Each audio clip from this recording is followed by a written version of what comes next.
Welcome back to the 360th episode of Thought Behind Things. Today is the 30th of August 2023. और ये वाली बड़ी एक special episode है. I've been meaning to have this conversation for a very very long time and I flew all the way from Dubai to the Islamabad studio especially for this conversation. आप सबको पता है जो लोग मुझे actively बहुत अरसे से फॉलो कर रहे हैं, I love made in Pakistan things, I love made for Pakistan things.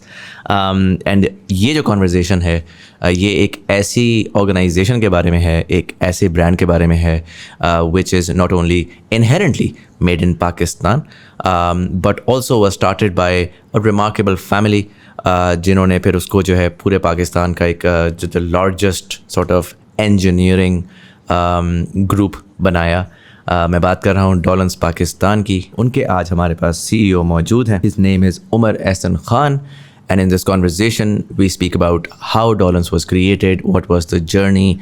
Eventually, Dawlance grew so big, it was acquired by a Turkish conglomerate, which is one of the largest, business groups in Turkey. They are also the largest consumer electronics producers and sellers in Europe. और वो अब पाकिस्तान में आके डॉलेंस को एक next level पे लेके जा रहे हैं. And I wanted to understand what the thought behind that evolution is. अगर आप इस चैनल पे नए हैं तो please do subscribe to our channel for more conversations like this. अगर आप पुराने हैं तो प्लीज़ लाइक ज़रूर कर दीजिएगा वीडियो को. आपको नहीं पता इससे बहुत फ़ायदा होता है हमें और हमारे एल्गोरिथम को. So please do like the video and if you have any thoughts please do share them in the comment section below. I read all of them and I would love to hear from you to make the quality of conversation and the quality of content better on this platform. But anyways, this is Umar Ahsan Khan, CEO of Dawlance, Pakistan, on Thought Behind Things, Islamabad studio.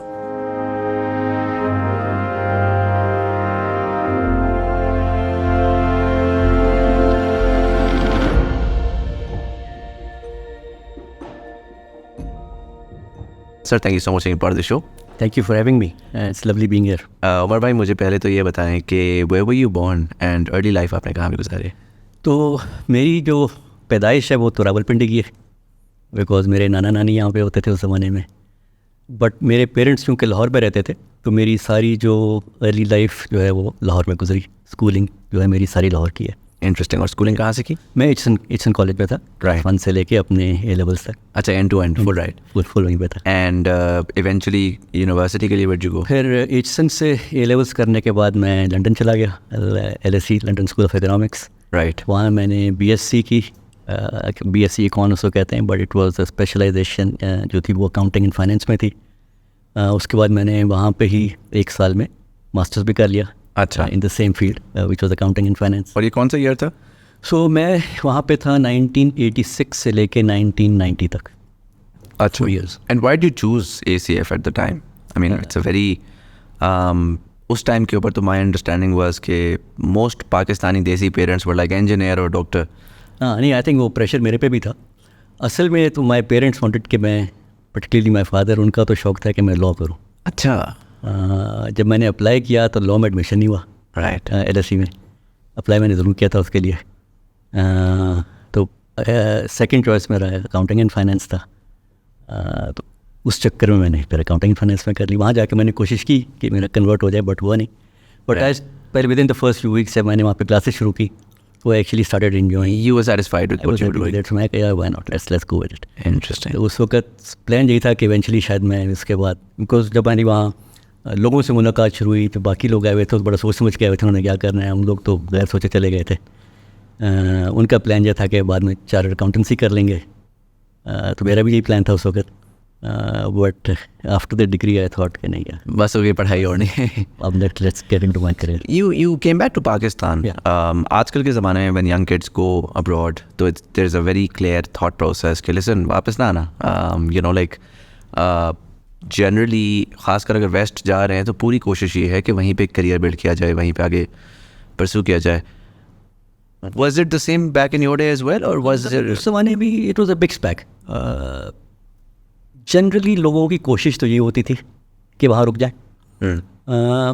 और ये बहुत बड़ी debate चलती थी उस ज़माने में भी कि वापस जाना है कि नहीं जाना. तो मैं अगर अपने स्कूल से देखूँ एचसन से, हमारी जो क्लास गई बाहर पढ़ने, सारे तो नहीं गए, जितने भी गए चाहे वो UK गए चाहे वो US गए, सारे नहीं वापस आए. Some of them have build careers in the waste.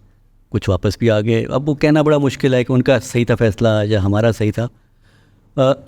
मेरी भी उस ज़माने में बड़ी डिबेट चलती थी, पर्टिकुलरली जब हम अपने 3rd ईयर में पहुँचे अंडर ग्रेड के वापस जाना है कि रुकना है। बट मेरा फॉर सम रीज़न एक बड़ा क्लियर व्यू था कि मेरा कोई इरादा नहीं था वहाँ रुकने का। Call it patriotism, call it whatever, but मैं हमेशा ही सोचता यार my parents have sort of earned everything in Pakistan. I've invested in me to go there. तो why should I give it back to that society? मैं उस वक्त अपने जितने भी पेयर ग्रुप था, जो दोस्त थे जो वहाँ पे थे, जब भी हमारी ये डिस्कशन शुरू होती थी तो मैं उनको हमेशा यही समझाता था यार वापस चलो, we need to give it back to our country. उस वक्त ज़ाहिर है हालात बहुत मुख्तलिफ थे कम्पेयर टू टुडे। आज यही आर्ग्यूमेंट मैं अपने बच्चों को दूँ तो शायद होना हुआ नहीं बट उस ज़माने में बट रिगार्डलेस तो काफ़ी लोग हम वापस भी आए। सम वर इन देयर बिजनेसेस, उन्होंने अपने बिजनेसेस बिल्ड किए, कुछ लोग प्रोफेशनल करियर्स में चले गए। सो अब इस वक्त वो कहना बड़ा मुश्किल है ये who is better off. If you ask me, I have no regrets, I am really happy I came back and whatever I have been able to do over here, I think जो मैं चाहता था वो मैंने achieve कर लिया। Interesting. So, and you didn't have a career waiting here? No. मतलब you had to come down here and really sort of explore. Job मेरा कुछ भी नहीं था यहाँ पे। माई फादर वॉज प्रोफेशनल, वो तो अपना काम कर रहे थे, तो ऐसी कोई चीज़ नहीं थी कि मैं वापस आऊँगा तो there something waiting for me to do. Right. तो इसलिए मैं तो बिल्कुल एक ओपन माइंड के साथ आया था। And you returned in 90? In 1990, yeah. Interesting. That's the year I was born. Oh yeah, makes me feel very old. So you came back to Pakistan and started looking for jobs. No, very interestingly हुआ ये था कि after I did my exam, जब मेरे masters के exams हो गए तो मैंने कहा यार अब चलो सब फारा हो गए हैं तो थोड़ा जाने से पहले कुछ छुट्टी गुजारते हैं। तो छुट्टी करने मैं स्कॉटलैंड चला गया और उस ज़माने में मोबाइल फ़ोन होते भी नहीं थे। स्कॉटलैंड में मैं घूम फिर रहा था, पीछे अखबार में एक जॉब एडवर्टाइज हुई ICI Pakistan for their management training scheme. Family में कुछ लोगों ने देखी, उन्होंने कहा यार ये तो उमर अप्लाई करना चाह रहा था। अब उमर को ढूंढ रहे, उमर मिले तो उमर तक पहुँचे। लंदन में जिसको जानते थे, मेरी कज़न थी, एक तो दोस्त, काम छोड़ दिया, उमर को ढूंढो, उनको भी नहीं उमर मिल रहा था, मेरा किसी से रब्ता नहीं था। एनीवे 2 वीक्स लेटर जब मैं वापस पहुँचा तो आई फाउंड आउट कि मैसिव पैनिक एंड सब ढूंढते फिरेंगे उमर के। एनीवे तो मैंने खैर जब कॉल की, उन्होंने कहा यार इस तरह ऐसे की जॉब आई है। मैं कहा अच्छा मैं इधर से अप्लाई करता हूँ। तो मैंने वहीं से जल्दी एप्लीकेंट भरी, वहाँ से उनको ईमेल की, तो खैर नहीं होते थे उस ज़माने में। मैंने उनको जिस तरह भी करा के वहाँ तक पहुँचाई कराची, और मैंने फर्स्ट पॉसिबल जो मुझे अरेंजमेंट मिला, I book my self, packed everything and मैं कराची आ गया। तो इन द मीन टाइम उनका लेटर आ गया हुआ था घर पे मेरे लाहौर कि आपको इंटरव्यू की कॉल है। अनफॉर्चुनेटली जो प्रोसेस था वो मैंने मिस कर दिया। उनका एक पूरा प्रोसेस होता था to for selection, but they were gracious enough कि उन्होंने जब मैंने उनको लेटर लिखा था उसकी बेसिस के ऊपर उन्होंने मुझे 1-2 जो स्टेप्स थे वो स्किप करवा के दे took me straight into the interview process. तो इस तरह I ended up in Karachi कि मैंने यहाँ पे इंटरव्यू दिया, और इंटरव्यू दे के मैं वापस लाहौर चला गया। और मैं जब लंदन से आया तो मैं सीधा कराची ही लैंड किया ताकि मैं आके यहाँ पे इंटरव्यू दे के फिर वापस जाऊँगा। अच्छा, नहीं लाहौर चला गया। अब सारे मुझे कह रहे कि अप्लाई करो, मैं करना ही नहीं, पहले तो ICI का जवाब आएगा तो सोचेंगे। So ICI was at the time like the it was the top best thing you could उस वक्त मुज़म्मिल उस ज़माने में 3-4 कंपनियाँ थी, इनको देखा जाता था एज द बेस्ट एम्प्लॉयर्स इन पाकिस्तान। एक ICI थी, एक शेल पाकिस्तान थी उस ज़माने में, आई थिंक उस ज़माने में पाकिस्तान बर्मा शेल उसको कहते थे। उसके अलावा यूनिलीवर थी, लीवर ब्रदर्स होती थी। तो ये 3-4 पाकिस्तान टबैको होती थी, ये कंपनियाँ थी। वो कहते थे यार इसमें करियर बिल्डिंग लग गई ना तो आपका करियर बन जाएगा, लॉटरी लग गई, बेटर हो वहीं से रिटायर होना फिर। और दैट वाज द कॉन्सेप्ट। और ये वो मल्टीनेशनल टाइप के यहाँ से उठेंगे तो रीजन में ले जाएंगे, वही ना, तो वही आपका सारा कॉन्सेप्ट था। उन्होंने कहा ICI में इंटरव्यू हो गया है, पहले यहाँ से जवाब आ जाए फिर कुछ और सोचेंगे। राइट, किस्मत अच्छी, जवाब आ गया, ऑफर में आ गई तो मैंने एक्सेप्ट कर ली। ज़ाहिर है तो कोई चांस ही ना करने का। So that's how I started my career as a management trainee. And you stayed there for 20 years. 20 साल। So you went for your bachelor's, आपने सीधा मास्टर्स किया, अब वापस आए, आपने एक जॉब पे अप्लाई किया, उस जॉब में हो गया आपने 20 साल बाद। So very very standard. And उसके बाद क्योंकि I know the Dawlance story, so that has been just a ride since then. So what happened there? Like was it like 20 years in a hardcore career building job? Mid life में जाके आपने कहा कि maybe I should do something different, what am I doing with my life, what happened there? नहीं ऐसा, it's a very interesting story. Interesting you asked me this question. So my career was going very well, सब कुछ सही चल रहा था मेरी. उस ज़माने में मैं फिर वापस कराची आ गया. So मैं ICA में I was sort of moving around all over the place. Karachi, Lahore, Islamabad, and then came back to Karachi. बहुत सारे फंक्शंस में भी काम किया, sales, supply chain, marketing, business management, finance तो ऑब्वियसली मेरा कोर था. सो एक दिन आई गेट अ कॉल. मैं कराची में था, एक दोस्त की मुझे call. And what was your last title before you left ICA? I was the corporate finance manager. So this was the number 2 to the CFO right at ICA at the time. तो उस ज़माने में get a call, एक मेरा दोस्त है, उसकी मुझे कॉल आई, वो HR फ्रेटर्निटी का है, कि यार वो डॉलेंस से कंपनी है, वो CFO ढूंढ रहे हैं, अगर तुमने अप्लाई करना है. Are you nuts? मैं ICA का करियर छोड़ के उधर क्यों जाऊँगा? उसने कहा लेकिन एक मसला है. मैं कहा क्या? कहते मैं उनको क्या बैठाऊँ कि तुम मिलने आ रहे हो. मैं कहा यार मेरे से पहले पूछ तो लेते. मैं ऐसे कहते चल. उसने कहा यार अब तो मैंने कह दिया. Anyway that's how this whole thing started. Right. तो like a good actor. तो मैं उसको उसका दिल रखने के लिए या उसकी इज़्ज़त बचाने रखने के लिए मिलने आया. और मेरी जो डॉलेंस के फाउंडर थे, जो ओनर थे, बशीर दाऊद साहब, उनसे मेरी मुलाकात हुई डॉलेंस के हेड ऑफिस में. और मैं लोगों को ये बताता हूँ कि जिससे मैं उस बिल्डिंग के अंदर घुसा था, मैं आज भी उधर ही बैठता हूँ. तो मैं ये सोच के आया था मैं सिर्फ अपने दोस्त पे एहसान करने आ रहा हूँ. और जो मैंने वहाँ पे 2-2.5 घंटे उनके साथ गुजारे, उसी बिल्डिंग से जिस वक्त मैं निकला, तो मैं यही सोचता हुआ लिखता यार आज इन्होंने जॉब ऑफर कर दी ना, कल आ जाऊँगा मैं इधर. अच्छा. तो दोज 2.5 आवर्स जो है ना, उसने बिल्कुल मेरा पर्सपेक्टिव ज़िंदगी का बता दिया. What happened there? एक तो क्योंकि हमने सारी ज़िंदगी जिससे बोला मल्टीनेशनल गुजारी, वहाँ पे एक बड़े कुल डिफरेंट लाइफ स्टाइल होता है, डिफरेंट तरीक़ाकार होता है काम करने का, आपका एक स्ट्रक्चर्ड तरीका होता है, उसी पर सोच रहे होते हैं, उसी तरह काम चलता है. ऑल्दो ICA ने बहुत फ्लेक्सिबिलिटी दी, बहुत एम्पावरमेंट दी, बहुत हमें लीडरशिप के. तो I consider ICA as my alma mater for leadership and management. क्योंकि यूनिवर्सिटी से तो आप कुछ सीख के नहीं आते ना, वहाँ से तब रहा आ रहे होते डिग्री लेके. वो डिग्री भी ऐसी जिसका शेल्फ लाइफ भी 3-4 साल होती है, उसके बाद तो कोई पूछता भी नहीं कि आपने क्या पढ़ा था. बट इनसे मिलने के बाद जो चीज़ समझ आई ना कि यार इस बंदे ने तो एक स्क्रैच से, उन्होंने मुझे अपनी कहानी सुनाई, राइट. और उन्होंने पूरा शेयर किया कि कहाँ से शुरू हुई डॉलेंस और क्या हुआ. और उन्होंने मेरे से शेयर किया कि ये पोजीशन के वो किस किस्म का इंडिविजुअल तलाश कर रहे हैं और उससे उसकी एक्सपेक्टेशन क्या है. तो to cut a long story short, उनका जो प्लान था वो यही था कि यार अब मैंने इस कंपनी को 30-35 साल चलाया है, स्क्रैच से बिल्ड किया है. आई डोंट नो आपको पता है कि नहीं कि डॉलेंस का जो नाम भी है उसमें उस फैमिली का नाम है, द दाऊद फैमिली का. तो DAW जो है वो दाऊद के लिए, दाऊद से आया. अप्लायंस का LANCE आया, तो उनको ज्वाइन करके जो ब्रांड का नाम बना डॉलेंस, वो इसी तरह बना था. तो उन्होंने इस कंपनी को स्क्रैच से शुरू किया और 30-35 साल चला के वहाँ तक लेके आए थे. और अब डॉलेंस एक अपनी एवोल्यूशन की उस स्टेज के ऊपर थी जहाँ पे 2 प्रॉब्लम्स थे. एक तो सक्सेशन का इशू था, उनके बच्चे दोनों बाहर थे. तो उसका तो सोल्यूशन हमारे लिए आसान था, हम IPO कर लेते, लिस्टिंग करा देते, कॉर्पोरेट स्ट्रक्चर देते, वो चलती रहती. But there was a secondary issue जो था कि हमें एक कंपनी, जो ये इंडस्ट्री थी, बहुत ज़्यादा टेक्नोलॉजी इसमें आनी शुरू हो गई थी. और अभी तक तो हम अपनी प्रोडक्ट्स को बाहर से डिज़ाइन करवा के करके जो हम मैन्युफैक्चर कर लेते थे. अब लग रहा था कि जिस तरह इवॉल्व कर रही है, एक टेक्नोलॉजी पार्टनर का साथ होने से बहुत बहुत फ़र्क पड़ जाएगा. तो वो हमें अब ढूंढना था कि इसको अब क्या स्ट्रक्चर दें इस कंपनी को कि the brand should survive the family. वो उनका भी था कि यार ये नहीं मैं चाहता कि कल को मैंने बनाई है तो इतना मेहनत किया. और उन्होंने इस ब्रांड को मुजम्मिल उस टाइम पे डेवलप किया या क्रिएट किया पाकिस्तान में, जब ब्रांडिंग पे पाकिस्तान में कोई सोचता नहीं था. ठीक है ना. उस ज़माने में लोग फॉरेन ब्रांड्स होते थे. Tell me about this. The Dawlance started in 1980. 1980. What was the origin story? मतलब किस टाइम पे स्टार्ट हुई थी? इकोसिस्टम क्या था? इंडस्ट्री उस ज़माने में इकोसिस्टम वाज के सारे फॉरेन ब्रांड्स थे. बिग नेम्स जितने भी आपके ग्लोबल ब्रांड्स थे इन दिस इंडस्ट्री, वो यहाँ पे अपने फ्रिज बेचा करते थे. और वो बाहर से लाते थे, बाहर से आते थे, कुछ असेंबल कर लेते होंगे, कुछ बाहर से ला के भेज देते थे. हमने भी अपने घर में जब हम बड़े हो रहे थे तो हमने वही पुराने जितने नाम थे, इंडसेट and Kelvinator and nationals of this world, वही हम घरों में देखा करते थे. तो इन्होंने जब ये आए पढ़ के बाहर से बशीर दाऊद साहब, तो इन्होंने सोचा कि यार मुझे अपना एक पाकिस्तानी इंजीनियरिंग कंपनी बना के अपना ब्रांड खड़ा करना है।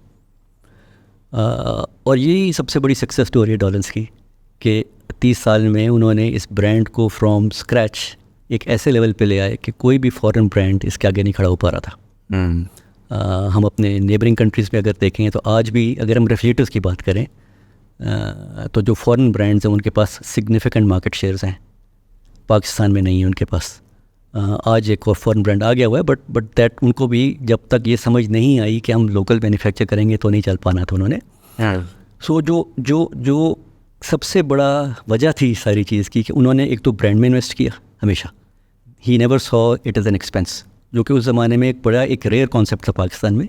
मल्टीनेशनल्स करती थी बट लोकल ब्रांड्स उस वक्त ब्रांडिंग में नहीं किया करते थे इन्वेस्ट। तो he invested in the brand, तो he build this brand, right. And he designed the fridges. यहाँ पे उन्होंने खुद तो नहीं किए, टेक्नोलॉजी नहीं थी, तो उन्होंने चाइना से, यूरोप से डिफरेंट कंपनियों को एंगेज करके यहाँ की लोकल रिक्वायरमेंट के हिसाब से फ्रिज को डिज़ाइन किया। So one of the insights was कि पहले जो इतने फ्रिज थे बहुत नैरो होते थे, राइट।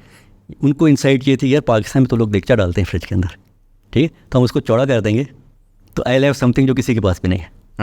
तो उन्होंने यहाँ की मार्केट के हिसाब से प्रोडक्ट को डिज़ाइन किया, यहीं पे उसको मैन्युफैक्चर किया। हैदराबाद में मेरी पहली फैक्ट्री थी, वहाँ पे मैन्युफैक्चर हुआ और उसकी बेसिस के ऊपर उन्होंने मार्केट को फिर कैप्चर करना शुरू किया।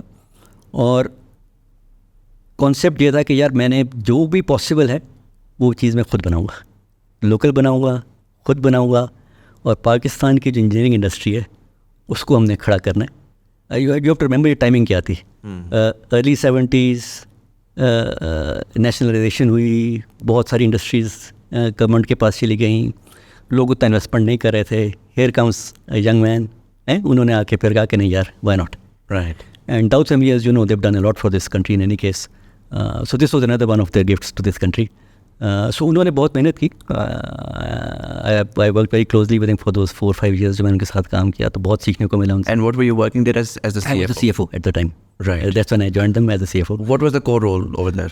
core role उस वक्त था to first devise a strategy, कब करें क्या, क्योंकि उन्होंने अपना प्रॉब्लम स्टेटमेंट तो मुझे मेरे इंटरव्यू में दे दिया था, ठीक है ना। So the first day when I arrived, he was sitting in his room. I went and met him, and उसके बाद से फिर हमने स्ट्रेटजी पे काम शुरू किया कि what are the various options available. कि उन्होंने कहा तुम्हें प्रॉब्लम मैं बता बैठा हूँ, now let's work on the solution कब करना है। तो हमने बहुत सारे सोल्यूशंस देखे उसके अंदर, कॉर्पोरेटाइज करते हैं, IPO कर लें, but everything got shot down for various reasons, right. And eventually हम इसी नतीजे पे पहुँचे कि let's find someone to acquire this company and then go with it. And the requirement was कि बायर ऐसा हो जो ब्रांड को रिटेन करे। Because his whole intention was कि यार इतनी मेहनत से हमने एक लोकल ब्रांड बनाया है, एंड वो हमेशा ये कहा करते थे कि यार we need to make Pakistan proud, and Dawlance for him was something which is going to make Pakistan proud. तो वो नहीं चाहते थे कि ब्रांड ख़राब हो। तो बहुत सारे हमने जो कंपनियों से जब हमारी वो रोड शोज़ हुए, हम मिले लोगों से, तो इवेंचुअली नज़र ये आता था वो हमारा एसेट तो ख़रीदेंगे, मार्केट जो उनको एक्सेस मिल जाएगी, लेकिन वो ब्रांड अपना ही लेके आएंगे। अच्छा। सो हमारी फिर एक फाइनली एक टर्किश कंपनी जो जिससे मुलाकात हुई, आर्चेलिक से हमारी मुलाकात हुई। उनसे जिस दिन हम मिले तो बड़ा क्लियर एहसास हुआ कि यार ये एक फाइनली हमें ऐसी कंपनी मिली है जो ब्रांड को रखेंगे। And that's how this whole conversation started with Arcelik, which is a Turkish company. It took many years but eventually फिर Arcelik acquired us, and now we're part of a very large company, a Turkish company. Very It's good. 100% owned And company. you left for a bit. Yeah, I was away. Before, so जो आपका CFO role था वो आपने अपना वो पूरा जो original problem statement थी वो सॉल्व करके then you left.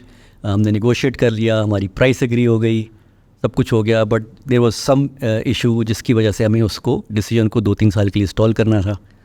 तो वो सारा करके और जो पर्पस था उसको स्टॉल करने का, उसकी भी हमने स्ट्रेटजी बना ली। And then I got an opportunity again, जिस तरह डॉलेंस में आना एक इत्तेफाक था, उसी तरह I got a call from someone. उन्होंने कहा कि यार हाउस ऑफ हबीब वाले एक जॉब है, दे लुकिंग फॉर समवन, तो तुम जाके एकदम मिल तो लोन से।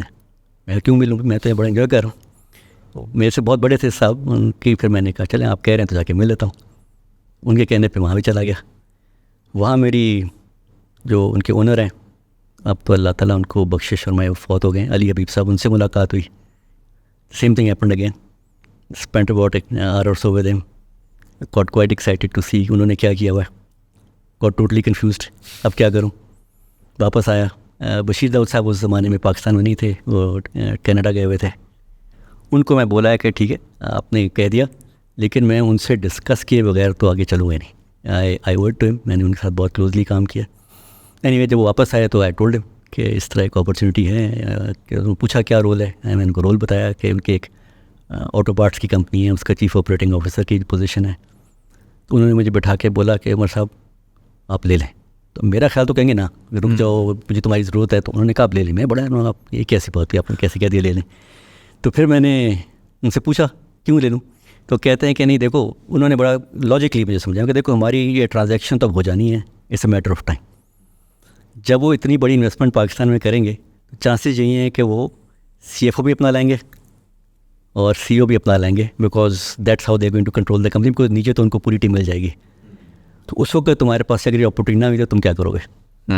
एंड वो अच्छी पोजीशन है, चले जाओ, यू लर्न अ लॉट, एक और इंडस्ट्री का तो पता चल जाएगा। और the most interesting thing we said to me was कि अगर आर्चेलिक को तुम्हारी ज़रूरत हुई वो तुम्हें खुद ही वापस बुला लेंगे। And that's exactly what happened. Yeah, that's exactly what happened, right? So Arçelik acquires, so this happened in 2014. Right. 2016 के नवंबर में eventually Arçelik acquired Dawlance in Pakistan. वही हुआ। पहला CEO जो आया he was from Turkey, पहला CFO जो आया वो भी टर्की से आया।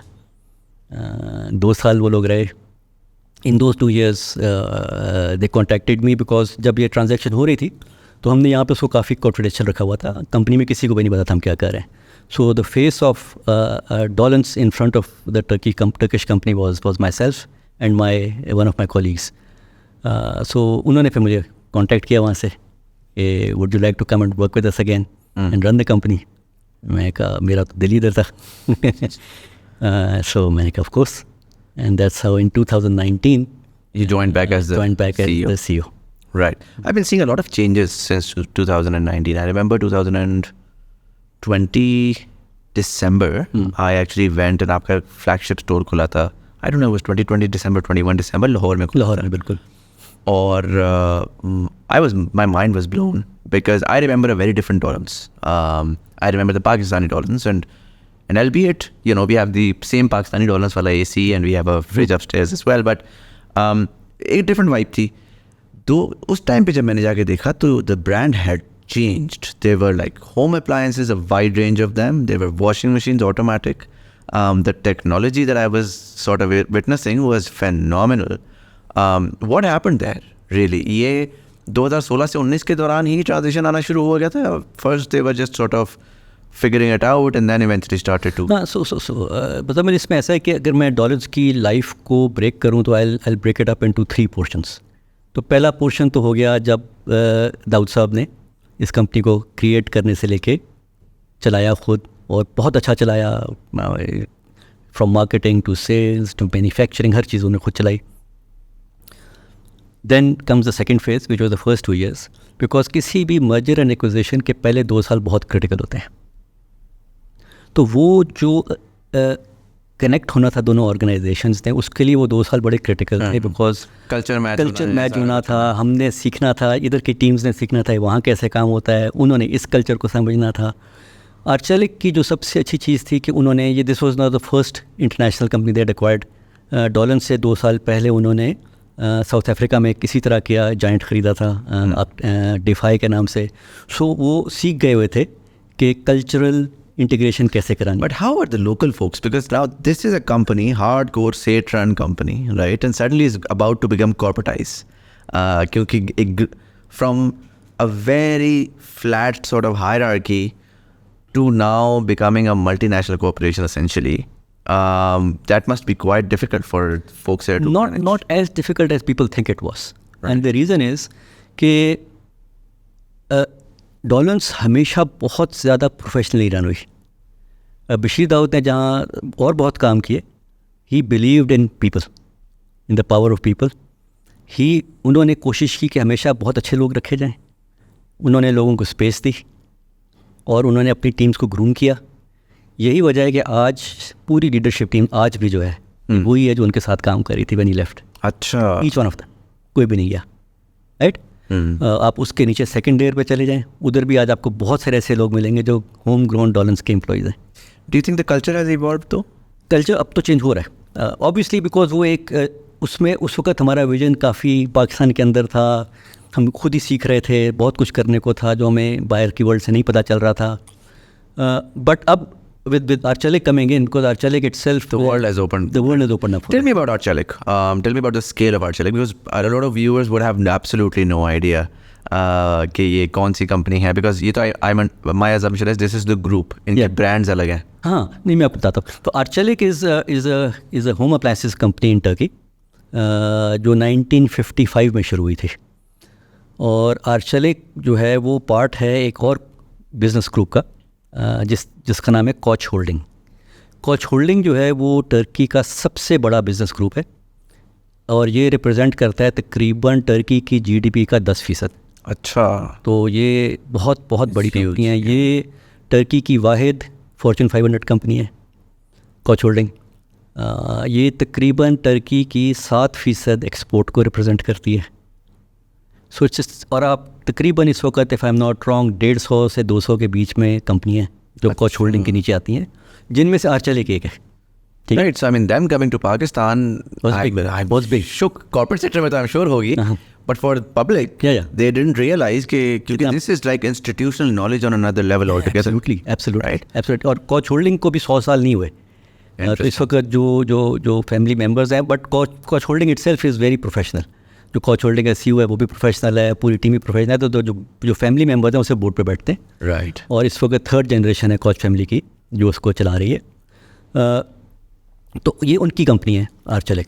तो 1955 से ये ऑपरेट कर रहे थे. ओवर द ईयर्स इन्होंने जब टर्की में जब इनकी सक्सेस स्टोरी बहुत बड़ी हो गई, then they started venturing out of Turkey. और जो फिर हमारा ग्लोबल ब्रांड बना उसका नाम है बेको, BEKO. तो बेको के नाम से आर्चेलिक ने आउटसाइड ऑफ टर्की अपना फुटप्रिंट बनाना शुरू किया.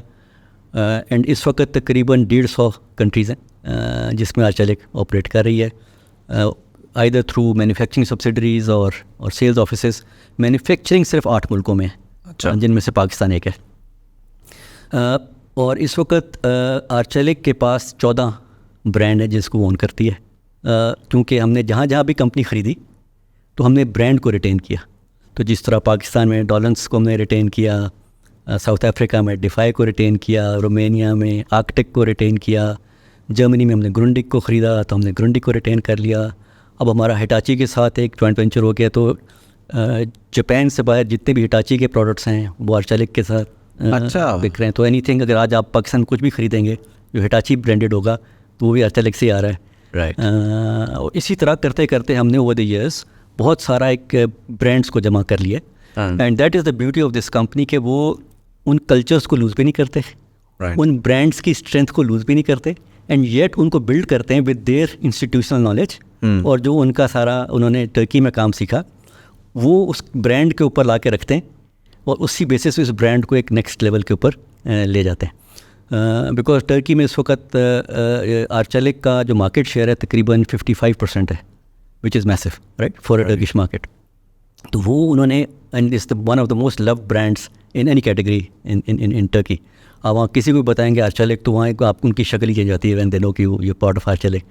In fact I tell you an interesting story. मैं पीछे गया हुआ था एक दिन टर्की, तो मेरी वहाँ पे बॉस से मुलाकात हुई एक डिनर के ऊपर. तो उसने मुझे बताया कि किसी भी आप छोटे टाउन में चले जाओ तो जो उस शहर का या टाउन का मेयर है ना, उसके बाद जो सबसे मोस्ट इम्पॉर्टेंट बंदा होता है उस शहर के, वो आर्चेलिक का डीलर होता है. तो मैं क्योंकि उस डिनर पे बैठा तो मेयर आया, उसके बाद तो आर्चेलिक के डीलर आया, तो उधर कहानी चेंज हो गई. मुझे समझ कुछ नहीं आई थी, वो टर्की में बात हो रही. तो मैंने उससे पूछा कि ये क्या हो रहा है. उसने कहा तुम्हें अंदाज़ा नहीं है कि टर्की के अंदर को हम एक छोटे से शहर के अंदर थे. उसने कहा इस मुल्क में तो यही है मेयर, और मेयर के बाद टर्की में आर्चेलिक का जो डीलर है ना वो सबसे इंपॉर्टेंट, बिकॉज उसकी एक्सेस हर घर के अंदर है. राइट. हर कोई जानता है उसको. मुझे ये बताएं कि I mean this was a fairly big transaction, if I remember this correctly, hundreds of millions of dollars fee. So now when I see the scale of this sort of organization and then think about them coming to Pakistan, because we haven't heard हम तो यही रोते रहते हैं कि यार कोई आ जाए पाकिस्तान, देख ले इतना पोटेंशियल है, हम तो स्लाइड्स बना के दिखाते रहते हैं, आता कोई नहीं है. What were these guys looking at? Because what was in it for them? कि why is suddenly Pakistan an important market? And they're looking at it in 2014, right? So no, they started looking at it 2012. 2012. ये तो पाकिस्तान में तो 2018-19 के बाद जाके शोर मचना शुरू हुआ जी, हमारी यूथ पॉपुलेशन है वगैरह वगैरह. So what was in it for them? Why was Dawlance so important? देखिए वो 3-4 चीज़ें देख रहे थे मुज़म्मिल. उनके लिए जो सबसे बड़ी चीज़ थी was our demographics, age. They were taking a very positive view on the shift that would come in terms of where the economy is moving. Because वो हमेशा कंपेयर करते हैं पाकिस्तान की इकॉनमी को अपनी इकॉनमी से. उनका व्यू ये है कि पाकिस्तान टर्की से 10-15 साल पीछे चल रहा है, और वही होगा जो वहाँ. और वो जब भी हम उसको मैप करते हैं डिफरेंट चीज़ों के ऊपर तो नज़र आ रहा है.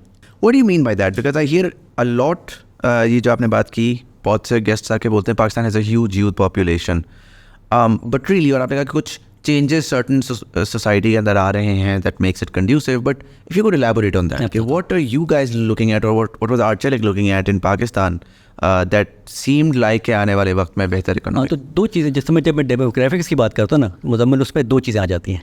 एक चीज़ तो आ गई हमारा age profile, and I will explain to you why that. And the other thing that was happening was कि पाकिस्तान में जो अर्बनाइजेशन रेट था is one of the highest in South Asia. So उससे दो चीज़ें होती हैं. जब आप अर्बनाइजेशन होती है और लोग शहरों में मूव करते हैं तो घर में जब जाएंगे तो उनको अप्लाइंसेस तो लेने पड़ेंगे. तो जब वो रूरल एरिया में रह रहे हैं तो वहाँ बहुत सारे उनके काम हैं जो हाथ से हो जाते हैं, उनके पास अपने पुराने तरीक़ेकार थे चीज़ों को मैनेज करने का. बट जब आप शहर में आते हो आप अपना लाइफस्टाइल अपग्रेड करते हो. राइट. आप कहते हो मैंने फ्रिज भी ख़रीदना है, मुझे वॉशिंग मशीन भी चाहिए. तो एक तो वो चीज़ थी, तो अर्बनाइजेशन लेवल बहुत अच्छा था.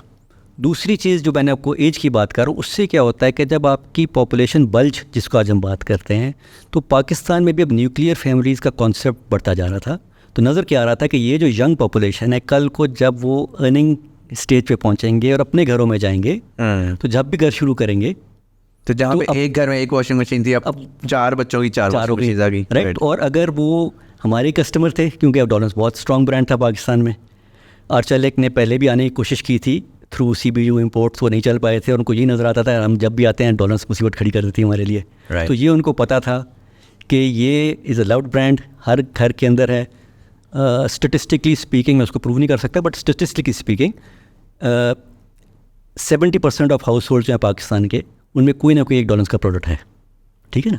सो it's a household name, हर एक को पता है डॉलर्स के. मुझे अब मैं कहीं बताता हूँ किसी को मैं डॉलर्स में हूँ तो मुझे ये नहीं बताना पड़ता हम करते क्या हैं. ICI में जब मैं था, मैं कहता हूँ मैं सोडा ऐश बनाता तो कहते सोडा ऐश क्या बनाती है. मैं पॉलिएस्टर फाइबर बनाता हूँ तो वो क्या होता है, राइट. बट डॉलर्स में मुझे कभी बताना नहीं पड़ता मैं क्या करता हूँ. आई थिंक डॉलर्स का तो I mean it's Dawlance reliable है, is like it's embedded in your mind, right. Reliable का वर्ड तो कोई भी नहीं यूज़ कर सकता ना किसी भी इंडस्ट्री में. ग्रोइंग अप लाइक हर क्रिकेट मैच, हर इसके साथ आपने इतना दिमाग में वो डाला हुआ है कि किसी से आप, and this I have done this before, कि आप किसी से कहेंगे अच्छा डॉलर्स रिलायबल है, सो दे नो कि what you talking about. So for Arcelik ये एक बहुत बड़ी चीज़ थी कि एक ऐसा brand which is a love brand, घर घर में उसको जाना जाता है. तो ये बच्चे जब अपनी लाइफ शुरू करेंगे और पॉपुलेशन का वो जो बल्ज है, जब ये जाके अर्निंग मेंबर्स बनेंगे सोसाइटी के और अपने घरों में मूव करेंगे, और नज़र यही आ रहा था कि जिस तरह टर्की में हुआ था, यहाँ भी वो न्यूक्लियर फैमिलीज़ बनेंगी, बोथ हस्बैंड एंड वाइफ जो है वो काम करेंगे. तो अब उनको अपने लाइफस्टाइल को तो अपग्रेड करना ही पड़ेगा, अदरवाइज वो काम चलेगा नहीं. राइट. सो वो एक इसको एज एन इमर्जिंग कंट्री देख रहे थे और माइंडसेट बहुत क्लियर था. आज भी वो कहते हैं बहुत क्लियर है, आज भी हम इन्वेस्ट करें. I explain to you what, कि अगर हम एक इमर्जिंग मार्केट के अंदर आ रहे हैं तो शॉर्ट टर्म नहीं सोचना. Right. We looking at the long run. और जब आप लॉन्ग रन स्ट्रेटजी के साथ आते हैं तो फिर आपको ये छोटे मोटे जो आपके रोड ब्लॉक्स आ जाते हैं, जब रोड बम्प्स आ जाते हैं, वो फिर तंग नहीं करते. राइट. परेशानी होती, इकोनॉमी थोड़ी सी आउट हो रही है, ओहो ये क्या हो रहा है. आप पिछले 2-3 साल हमारे काफ़ी टर्बुलेंट रहे हैं. राइट.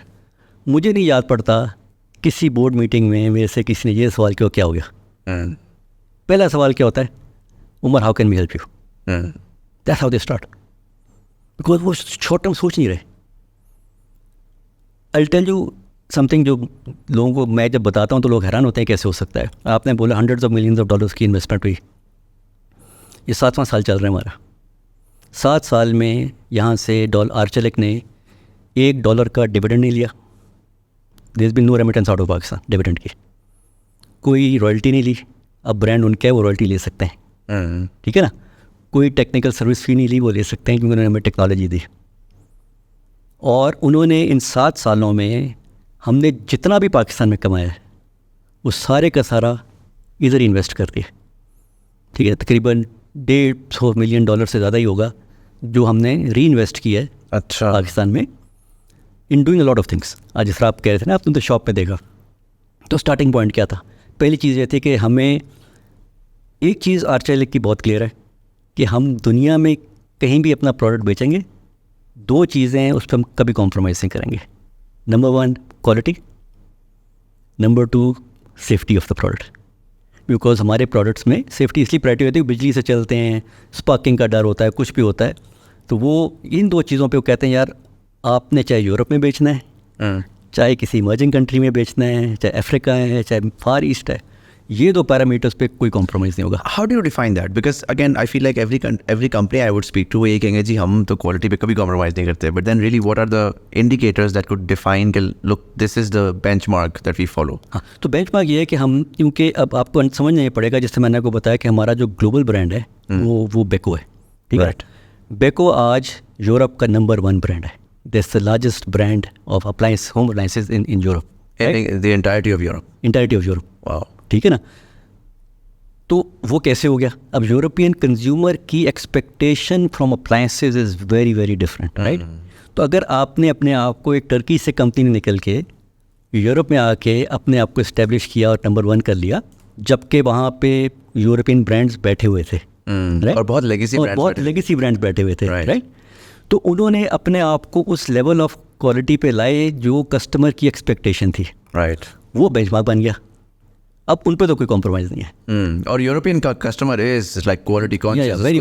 तो अब हमें तो पहला स्टेप था जो आपने पूछा कि तो पहले 2 साल में जो काम हुआ वो सारा यही हुआ कि हमें अपनी सारी प्रोडक्ट्स को बेंचमार्क करना है. कहाँ कहाँ गैप्स हैं, उनको कैसे फिल करें, वो कौन सी ऐसी प्रोडक्ट्स हैं जो आज हम नहीं बना रहे, शायद असेंबल कर रहे हैं या इंपोर्ट करके बेच रहे हैं, उनमें से कौन सी ऐसी हैं जो क्रिटिकल मास पे पहुँच गई हुई हैं जिनको हम इमीडिएटली लोकलाइज कर सकते हैं.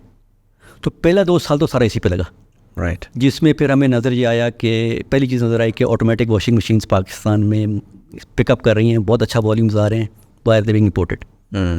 तो पहला इन्वेस्टमेंट जो आते ही साथ की हमने अपनी ऑटोमेटिक वॉशिंग मशीन लोकल बनाने की लाइन लगा दी. फिर नज़र आया कि जो हमारे रेफ्रिजरेटर्स हैं बहुत अच्छे हैं, ख़राब भी नहीं होते, कंज्यूमर बहुत खुश है उससे, बट न नंबर ऑफ वेज वो उस पैरामीटर में नहीं आ रहे थे जो आर्चेलिक के स्टैंडर्ड्स थे. तो हमें अपना पूरा जो रेफ्रिजरेटर्स का लाइनअप है उसको रिवैम्प करना पड़ा, नए सिरे से डिज़ाइन हुए. और जो इसमें सबसे बड़ा काम हुआ वो ये हुआ कि आर्चेलिक ने कहा कि यार ये अगर हमने लोकल मार्केट को सामने रखते हुए करना है तो वो ये डिज़ाइनिंग टर्की में क्यों हो. तो जो सबसे बड़ा काम हुआ उन 2 सालों में कि हमने अपना पहला R&D सेंटर सेटअप किया पाकिस्तान में, जिसको इक्विप किया गया with laboratories and know how and knowledge transfer from Turkey कि डिज़ाइन कैसे होना है प्रोडक्ट. तो उन्होंने हमें प्रोडक्ट को डिज़ाइन करना सिखाया, कैपेबिलिटी दी, एम्पावर किया, इनेबल किया और कहा कि खुद डिज़ाइन करो, राइट? तो इस वक्त आज हमारे पास जो कराची में हमारा R&D सेंटर है उसमें 60 इंजीनियर्स काम कर रहे हैं purely in the design of our products. आज हमारे जितने भी प्रोडक्ट्स हम पाकिस्तान में बेच रहे हैं उनकी डिज़ाइनिंग हमारे लोकल पाकिस्तान में होती है.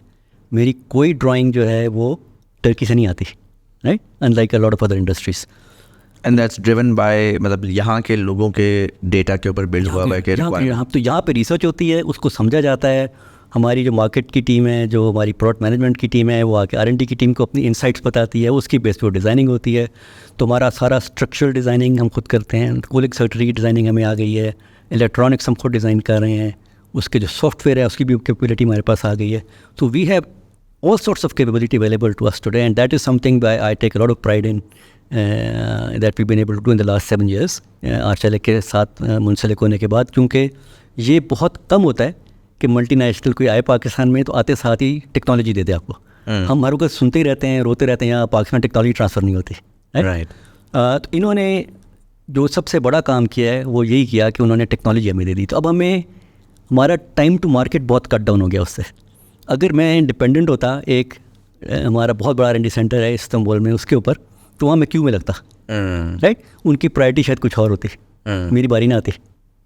तो वो सबसे बड़ा जो उन्होंने हमें काम कर दिया है कि they have enabled us and they have invested heavily. बहुत मेजर इन्वेस्टमेंट हुई है into millions of dollars in setting up that R&D centre in Karachi, जो आज इक्विप हो गया है to design all our products, whether it's refrigerators, whether it's washing machines, whether it's air conditioners, हर चीज़ हम खुद डिज़ाइन कर रहे हैं। और ना सिर्फ हम खुद डिज़ाइन कर रहे हैं, अब वही R&D सेंटर, ये वाहिद आर्चेलिक का R&D सेंटर है आउटसाइड ऑफ टर्की, जो किसी और सब्सिडी की भी डिज़ाइनिंग कर रहा है। सो इस वक्त हमारी जो बांग्लादेश की सब्सिडी है, उसमें इसी तरह वो हमारे से बात एक्विजिशन हुई थी बांग्लादेश के अंदर। अब उसमें भी वही साइकिल चल रहा है जो डॉलेंस से गुजरा था। अब उनकी पूरी रेफ्रिजरेटर की लाइनअप जो है वो रिवैम्प हो रही है, तो सारे रेफ्रिजरेटर्स यहाँ से डिज़ाइन होकर जा रहे हैं।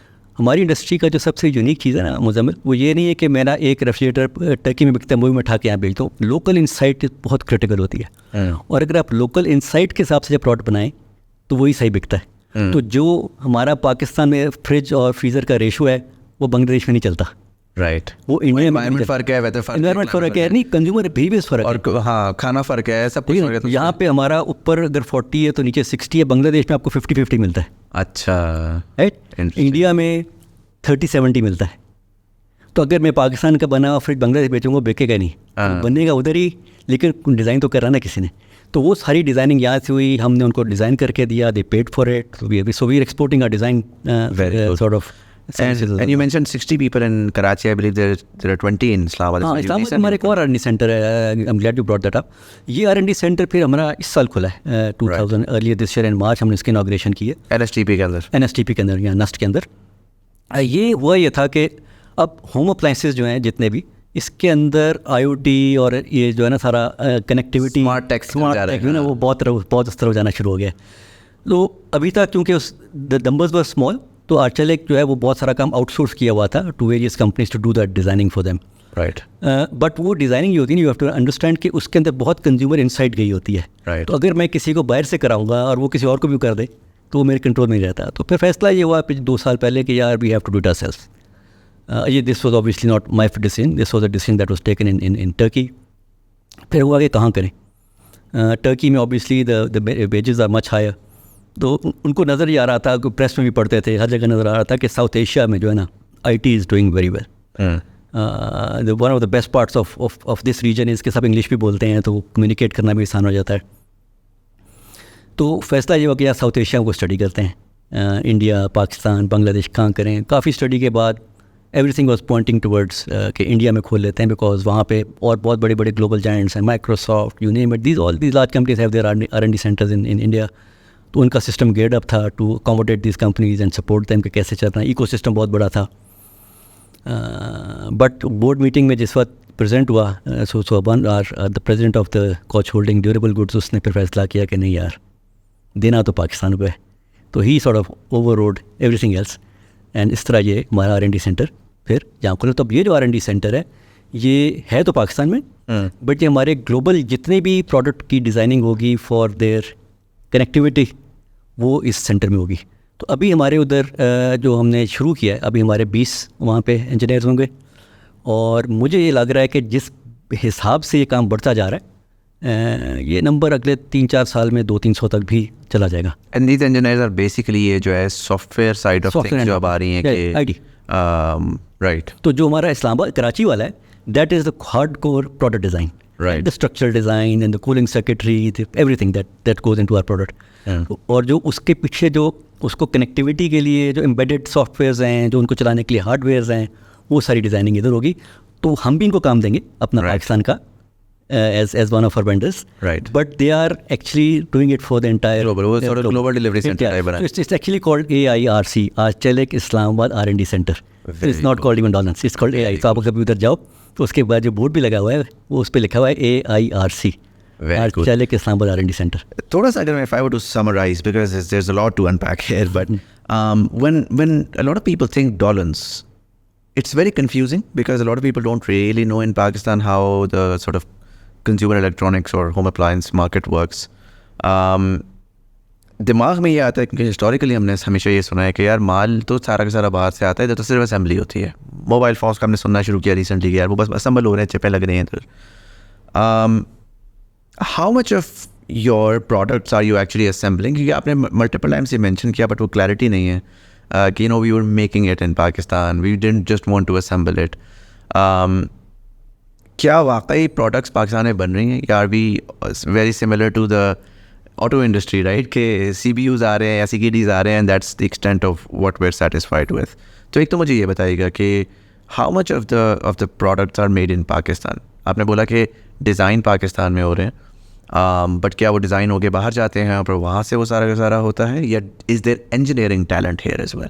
नहीं, तो थैंक यू. आई थिंक ये क्वेश्चन मुजम्मिल ऐसा है जो मेरे से हर जगह पूछा जाता है, एंड आई थिंक ये एक बड़ी बहुत मेजर मिसकंसेप्शन है जनरली लोगों में कि हम भी एक असेंबलर हैं. I don't think we're an assembler. We are a hardcore manufacturing company. So when I say manufacturing, it means कि हमारे, अगर मैं आपको एग्जांपल के लिए let's talk about refrigerators, right? तो रेफ्रिजरेटर के अंदर जितने भी कंपोनेंट्स हैं जिनको जोड़ के रेफ्रिजरेटर बनता है, more than 80% of those are made in Pakistan.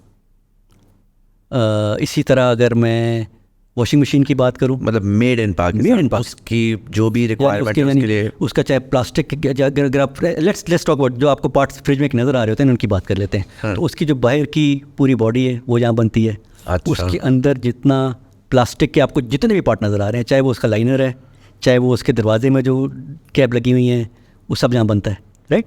इसी तरह जो चीज़ें आपको नहीं भी नज़र आ रही, जो उसके अंदर गई हुई हैं फ्रिज के अंदर, उनमें से भी ज़्यादातर यहीं पर बनती हैं, राइट. तो इस वक्त डॉलेंस जो है is the largest plastic moulder in the country है. जितनी मेरे पास प्लास्टिक मोल्डिंग की कैपेबिलिटी है और कैपेसिटी है, वो किसी के पास भी नहीं पाकिस्तान में. So we do all our plastic moulding ourselves. हम अपना सारा शीट मेटल का काम खुद करते हैं. अब हमारे जो एयर कंडीशनर्स हैं उनके हीट एक्सचेंजर हम सारे पाकिस्तान में बनाते हैं. आज से 3 साल पहले हम इंपोर्ट करते थे, आज हम सारी हीट एक्सचेंजर खुद बना रहे हैं. जो उसका सारा AC की कॉपर ट्यूबिंग का काम है, पहले सारा इंपोर्ट होकर आता था, आज हम सारा खुद बना रहे हैं, राइट. सो हमारी जो असेंबली लाइन जिसको कहते हैं, वो असेंबली लाइन तो is a very small part of our manufacturing process right at the end of the factory. उससे पहले हमारी जितनी भी हमारी शॉप्स हैं फैक्ट्रियों के अंदर, वो एक एक शॉप के अंदर डिफरेंट पार्ट्स बन रहे हैं. They all come together and join to become the product that we actually sell. अब जो पार्ट्स रह गए जो नहीं बना पा रहे, वो पार्ट्स रह गए जो प्रॉबली इस वक्त पाकिस्तान का साइज़ देखते हुए मार्केट के लिए वो इकोनॉमिकली वाइबल नहीं है, राइट. एक तरीका ये हो सकता है कि मैं गवर्नमेंट के पास जाऊँ, जी मुझे उसके ऊपर इंसेंटिव दे दो, मैं कर लूँगा, but we don't believe in that, right. हम कहते हैं यार we have to be competitive. We have to be competitive in our product at our end be able to compete with anyone in the world at a factory gate. That is our strategy. अगर मैं अपनी factory gate पर competitive हो जाता हूँ, then I can sell to the world, right. अगर मैं subsidies और हर चीज़ के पीछे छुप के इसको करूँगा तो शॉर्ट टर्म पे है, लेकिन लॉन्ग टर्म पे नहीं, बात बनेगी नहीं मेरे लिए. Make sense. जो आपने कहा कि बहुत सारे कंपोनेंट्स नहीं हो रहे, एक तो इसमें 2 चीज़ें ना. एक तो ये कि with in your existing sort of product range जो कि इस सेल हो रही है उसमें 20% है, और फिर एक ऑब्वियसली नई प्रोडक्ट रेंज कॉन्स्टेंटली इमर्ज करती रहेगी जो कि जैसे जैसे वॉल्यूम्स बढ़ेंगे उसको आप इंडिजनाइज कर लेंगे. Let's talk about the 20%, right. What are some of those components and what's the roadblock there? ठीक है. फॉर एग्जांपल एक जो मेरे से हर कोई सवाल पूछता है जब मैं किसी भी जगह जाता हूँ, तो पहला सवाल होता है, देखो ना आप तो लोकल नहीं करते. मैं जी कैसे? तो कंप्रेसर आप इंपोर्ट कर रहे हैं. अब compressor is just one of the hundreds of parts that come together to make a refrigerator और एन एयर कंडीशनर, राइट. अब कंप्रेसर बनाने की जो इकोनॉमिक साइज़ है एक फैक्ट्री का, वो 4-5 हज़ार कंप्रेसर, 4-5 मिलियन कंप्रेसर साल के बनाए तो वाइबल होता है. अच्छा. And that too about $1 billion investment, right. तो अब Arcelik is not in the business of compressors, right. हमारी है कंप्रेसर फैक्ट्री टर्की में, बट वो हमने इसलिए रखी हुई है ताकि हम कनेक्टेड रहें with the technology. And obviously that's probably servicing the entire footprint of Arcelik. No, बहुत छोटा सा. अच्छा, इंटरेस्टिंग. मैं आपको बता रहा हूँ ना, वो इसलिए रखी हुई है कि हमारा कनेक्शन रहे with the technology. We don't lose touch with the technology, right. But वो बेसिकली इवेंचुअली वो दुनिया में 3-4 प्लेयर्स ही होंगे और वही बना रहे हैं. अब उनसे अगर कम्पीट करना है वो तब हम कम्पीट नहीं कर पाएंगे उनसे, तो हम खुद नहीं बना सकते. वो तब होगा कि हमारी यहाँ पे कोई एक चाइनीज़ या कोई कंप्रेसर मैन्युफैक्चरर समझे कि यार पाकिस्तान बड़ी वाइबल कंट्री है, वहाँ जाना है, यहाँ पे ऑफिस खोले जहाँ से एक्सपोर्ट करें और हम भी उससे ख़रीद लें. तब तो लोकल हो जाएगा, मैं नहीं बना पाऊंगा because we're not a compressor manufacturer. That makes more sense, right? Like with the African market opening like this or that, तो eventually वहाँ पे wages बढ़ रही हैं, कहेंगे कि यार ये this is compressor is comparatively a less advanced technology, so you can actually see that sort of market. तो हमारी बाकी भी चीज़ें ऐसी टेक्नोलॉजी उसमें इन्वॉल्व नहीं है, right? It's not as if क्यों इसलिए नहीं आ रहे कि हम पाकिस्तान में कैपेबिलिटी नहीं है. I think we underestimate the engineering minds that we have in this country and the capability. I think this country and the youth that's coming up can do anything. You give them a challenge, they'll do it. Right मुझे उसमें तो कोई है ही नहीं. The problem is कि आपका जब तक वो इकोनॉमिक साइज नहीं होगा, बिकॉज भी अगर यही चीज़ें आज से 20, 25, 30 साल पहले शुरू हो गई तो कहानी कुछ और होती. Right. Because in the world has moved on. China has become very large. China की डोमेस्टिक डिमांड इतनी बड़ी होती है कि वो बहुत सारी इंडस्ट्री में, सिर्फ हमारी में हर इंडस्ट्री में आप देख लें वो यही हो रहा है ना. डोमेस्टिक डिमांड के सर पे वो इतनी बड़ी बड़ी इंडस्ट्रीज खड़ी कर लेते हैं कि it become difficult to compete with them. Make sense. You talked about engineering talent, और इसमें मैं एक anecdotal story share करूँगा. I got three ACs from a competitor brand. मैंने वो लिए, that was a fairly good experience हो गया. 3 months in, one of those ACs, brand new, one of those ACs stopped cooling. So I called them, they sent in their team, they said कि sir gas कम थी, हमने gas डाल दी है, gas डल गई. 3 months again, then 3 months again, फिर मेरी warranty void हुई. Warranty के बाद मुझे 10,000 रुपये दे के बुलाना पड़ा. एक दफ़ा मैंने कहा भाई आपसे नहीं फिक्स हो रहा, इसको वापस लेकर जाएं, प्रॉपरली फिक्स करें. उसने मुझसे 25,000 रुपये लिए इस बार. उसने पूरा का पूरा AC खोला और उसने कहा कि पता नहीं कहाँ से गैस किट लीक थी या something of that sort. And अब हमने फिक्स कर दिया. सर उस वक्त से अब तक हर 3 महीने ये हो रहा है, ये साइकिल. अच्छा मुझे उससे समझ ये आई कि माल चाइना से ला के उसके ऊपर नाम डाल के बेचना तो बड़ा आसान है, राइट? बट हिट और मिस है कि वो 1000 पीस आ रहे हैं, अगर वो 4 पीस सर ख़राब हो जाते हैं कोई मसला, वो 4 पीस आपके घर में आ गया ना, आप मर गए, आप मर गए. और मेरे साथ यही हुआ है कि वहाँ पर वो लेफ़्ट राइट एंड सेंटर वो एस्केलेट भी हो गया कि वो थर्ड पार्टी वेंडर है जो सर्विस प्रोवाइड कर रहा है, इससे लेके मैंने कंपनी की फैक्ट्री आउटलेट में भेज दिया कि भाई इसको फिक्स करो. They couldn't for the life of them understand, because वो जो एक होता है कि इंजीनियरिंग अंडरस्टैंडिंग होती है कि एक्चुअल में जो हमने चीज़ बनाई है वो क्या है और उसमें क्या क्या फॉल्ट्स आ सकते हैं.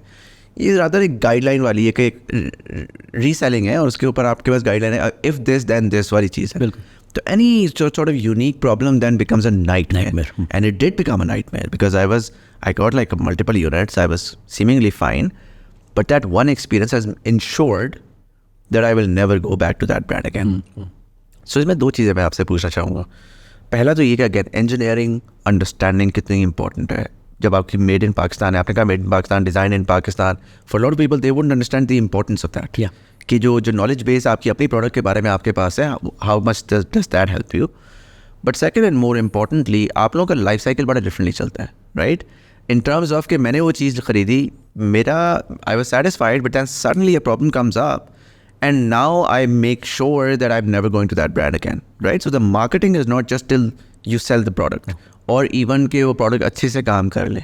The marketing really has to sustain because one bad experience completely takes the customer away. So tell me a little bit about the marketing side of your brand retention as well. देखिए, thank you. That's an interesting question.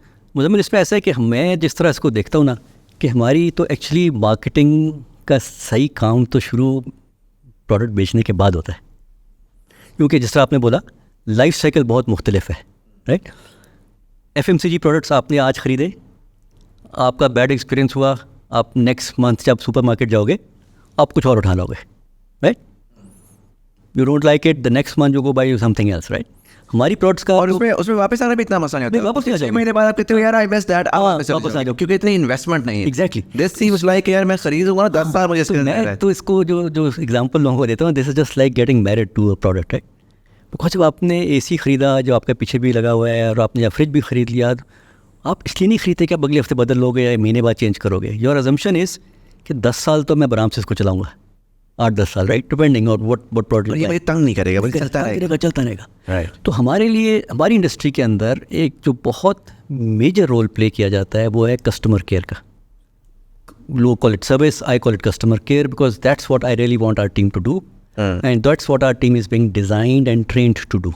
कि जब किसी घर पर जा रहे हैं, because हमारी इंडस्ट्री एक बहुत यूनिक पोजीशन में है कि हमारे पास अपने कंज्यूमर के घर की एक्सेस है जो नॉर्मली इंडस्ट्रीज़ में नहीं होती, राइट? आपकी गाड़ी ख़राब होगी, आप वर्कशॉप जाओगे, आपको मोबाइल फ़ोन ख़राब होगा तो कोई दुकान पे लाए मैं देख लेता हूँ, राइट?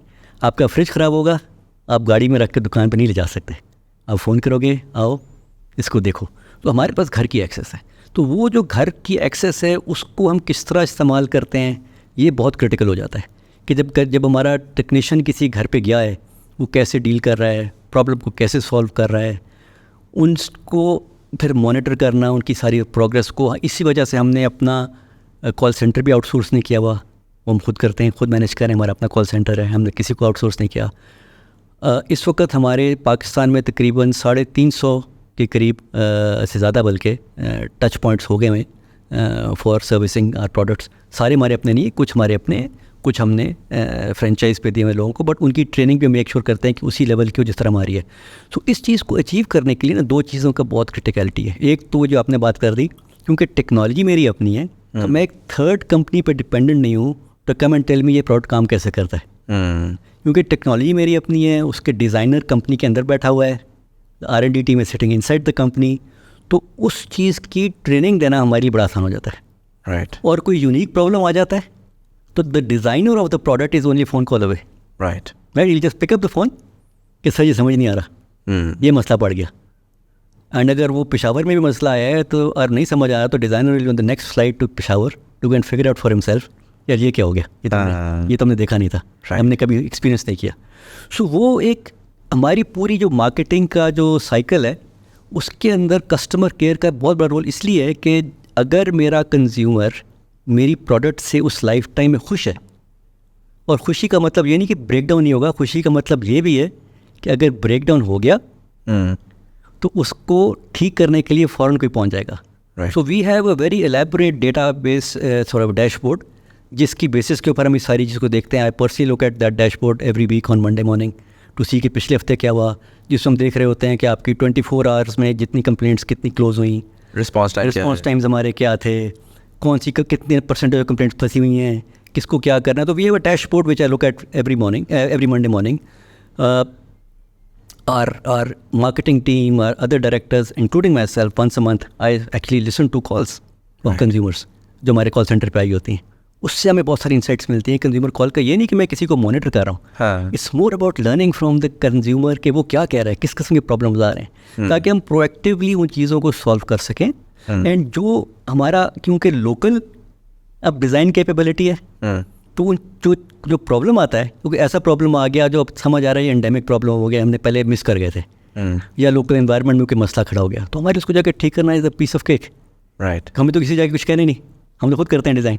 टेक्नोलॉजी मेरी अपनी होगी ना। In terms of service delivery and customer care, that has really vertically integrated, you know, in the last few years. अगर मैं इससे पहले जाऊँ तो एक बड़ा मेजर प्रॉब्लम ये होता था कंज्यूमर इलेक्ट्रॉनिक्स में पर्टिकुलरली, कि घर में कोई प्रॉब्लम होती थी ना तो माएँ कहती थी कि वो इलेक्ट्रिशियन आता था तो एक सिनिकल तरीके से यूँ देखती थी कि ये ना एक्चुअली कुछ भी बोल देगा, ये कहेगा बाजी कंप्रेसर ख़राब है, और फिर 2 टाँके लगाई कहेगा जी 45,000 रुपये देते हैं। बिल्कुल। And so there was not a lot of trust, and because of that lack of trust, quackery भी बहुत थी। बहुत you know, टेलीविजन्स, आप बाहर के इम्पोर्टेड टेलीविजन आते थे, आप रैंडम देते थे, वो अपनी मर्ज़ी से जी LED बदल जाएगी, मदरबोर्ड बदल जाएगा, 1.5 लाख का खर्चा, लाख रुपये का खर्चा, you had no control. So the consumer had absolutely no control. जो recent times में मैंने देखा है, I've used Dawlance customer care as well, वो जो एक बार्गेनिंग हैगलिंग वाला प्रॉब्लम थी ना, वो खत्म हो गई। आपको पता है कि यार ये मैंने उनको भेजा है, उनका कोई इंसेंटिव नहीं है कि वो इससे ये करे या इससे वो करे, वो करप्शन नहीं है दरमियान में, उनको एग्जैक्ट पता है कि यार ये प्रॉब्लम है, they will give you a bill जो कि वही बिल है जो डिस्ट्रीब्यूटर का कंपनी का रेट है, उससे वो 2 रुपये ऊपर नहीं दे रहा। इनफैक्ट आपको बोलते भी हैं एट सम पॉइंट कि हमारा रिप्रेजेंटेटिव आ रहा है, अगर वारंटी पे प्रोडक्ट है तो आपको बोलते हैं कि इसको कोई पैसे मत दीजिएगा, मैसेज आता है। So I found it quite interesting, again something that as a young, you know, consumer, as a millennial consumer, मेरे लिए that was a deal breaker. बिल्कुल कि यार this is a brand that, क्योंकि मेरे पास लाइफ में इतना टाइम नहीं है कि मैं you know अब बैठ के उसके आफ्टर केयर में 10 खपें करूँ, मुझे एग्जैक्ट जो चीज़ मुझे चाहिए है वो मैं डिमांड करता हूँ, मुझे देते हैं और लाइफ में आगे जाते हैं। So how did that sort of come about? वो इसी वजह से हुआ ना, बिकॉज नज़र यही आ रहा था, आर्चेलिक के आने के बाद तो चेंज हुआ ही है, बट इवन प्री आर्चेलिक जब हम यहाँ लोकल कंपनी पे थे, our focus on customer care was always very high. We always took a lot of pride in what we did. In fact let me tell you an interesting story. जब मैंने join भी की Dawlance, when I got the offer to come and join them, I share this with a friend of mine कि यार मुझे इस तरह offer है, मैं क्या करूँ. उसने कहा फ़ौरन ले लो, बगैर सोचे उसने बोला. But what makes you say that? कहते यार मेरे घर जो है ना डॉलेंस कुछ प्रोडक्ट्स लगे, मैं कोई प्रॉब्लम होता है ना उनको फ़ोन करता हूँ, फ़ौरन आ जाते हैं, यूनिफॉर्म में होता है, और बग़ैर तंग किए मेरा प्रोडक्ट ठीक करके चले जाते हैं. अगर वो कंपनी ये कर रही है ना, there must be something right. So that point sort of stuck to me. मैंने कहा यार वाकई ये कह रहा तो कोई अच्छी बात ही कह रहा होगा. सो माई पॉइंट इज़ कि for our industry customer service is paramount. जो ब्रांड्स ओवर द ईयर्स मैंने देखा है हमारी इंडस्ट्री के अंदर, जो सर्विस में फोकस नहीं कर पाए, कस्टमर के करीब ना जा पाए उस तरह, वो सर्वाइव नहीं किए. Right, makes sense. और यही वजह है कि जो फॉरेन ब्रांड्स भी जब इधर आते हैं उसी में आके फंसते हैं, क्योंकि वो सर्विस दे पा रहे होते. कई ब्रांड्स, मैं नाम नहीं लूँगा, उन्होंने हमें भी अप्रोच किया कि यार आपका इतना एलेबरेट सिस्टम है, हमारे ब्रांड को भी सर्विस कर दो. मैं कहिए मैं तो नहीं कर सकता, I just want focus on my brand. तो वो एक हमारे लिए बहुत मेजर इन्वेस्टमेंट हुई है over the last 30-40 years, which is now paying back. Because जब आपका एक सेटिस्फाइड कस्टमर होगा, आपकी अम्मी ने फ्रिज खरीदा, उन्होंने 10-15 साल चलाया, बहुत खुश थी. ठीक है, जब आप खरीदने जाओगे तो वो आपको क्या कहेंगी, यार मैं उस प्रोडक्ट से बड़ी खुश हूँ, तंग नहीं करता, कुछ होता है तो फ़ौरन जाता है, तो आप भी लो. तो एंड बिकॉज इन्वेस्टमेंट इतनी बड़ी होगी तो चांसेस आर कि आप वही खरीदोगे. So for us that is a massive marketing activity for us, 100%. and that is why we've actually, unlike a lot of other industries, हमने अपना customer care department रखा भी CMO के नीचे है. It actually reports to the chief marketing officer, because it's actually, we look at it as a marketing effort, because if we can get that right, not only will we get repeat customers, those repeat customers will convert so many of them to come back to us. Makes sense. और ये बड़ी important बात है, because you know I got married like 5 years ago. I had a son a couple of years ago. मैं उस phase में आया जब मुझे बहुत ज़्यादा होम अप्लायंसेस लेनी पड़ी, इस तरह की चीज़ें लेनी पड़ी. अच्छा, जब आप जवान होते हैं ना तो आपके दिमाग में बड़ा आपको फैंसी चीज़ें अच्छी लगती हैं. यू नो, लाइक उसके अंदर वो पर्सनल असिस्टेंट डला हुआ है और वो ये बटन दबाए तो अंडा ही हो जाता है. But really when you're, and I was a tech guy, so I was always very fascinated by these things. But when it really came down to कि जब घर का वो डिसीजन आपने लेना है ना, तो उसमें वो वाकई दुरुस्त बात है, क्लिशे हो जाएगा, but reliability matters a lot. And आखिर में ना बॉटम लाइन इस चीज़ पे होती है, ख़ासकर जो ये वाली इलेक्ट्रॉनिक्स है, ज़्यादातर रेफ्रिजरेटर्स हो गए, एसीज़ हो गए, इवन आपकी जो होम अप्लायंसेस हैं, ये इसमें जितने कम शुष्के होते हैं ना, जो बेसिक चीज़ अच्छी कर जाए ना, that's what someone is absolutely, कि जितना ज़्यादा वो कोर फंक्शनैलिटी अपनी पूरी करे, क्योंकि डे इन डे आउट इसका यूज़ होना है. ये वो चीज़ नहीं है कि नॉवेल्टी में पड़ी हुई है, कभी कभार हाई एंड प्रोडक्ट इस्तेमाल होना है. एब्सोल्युटली.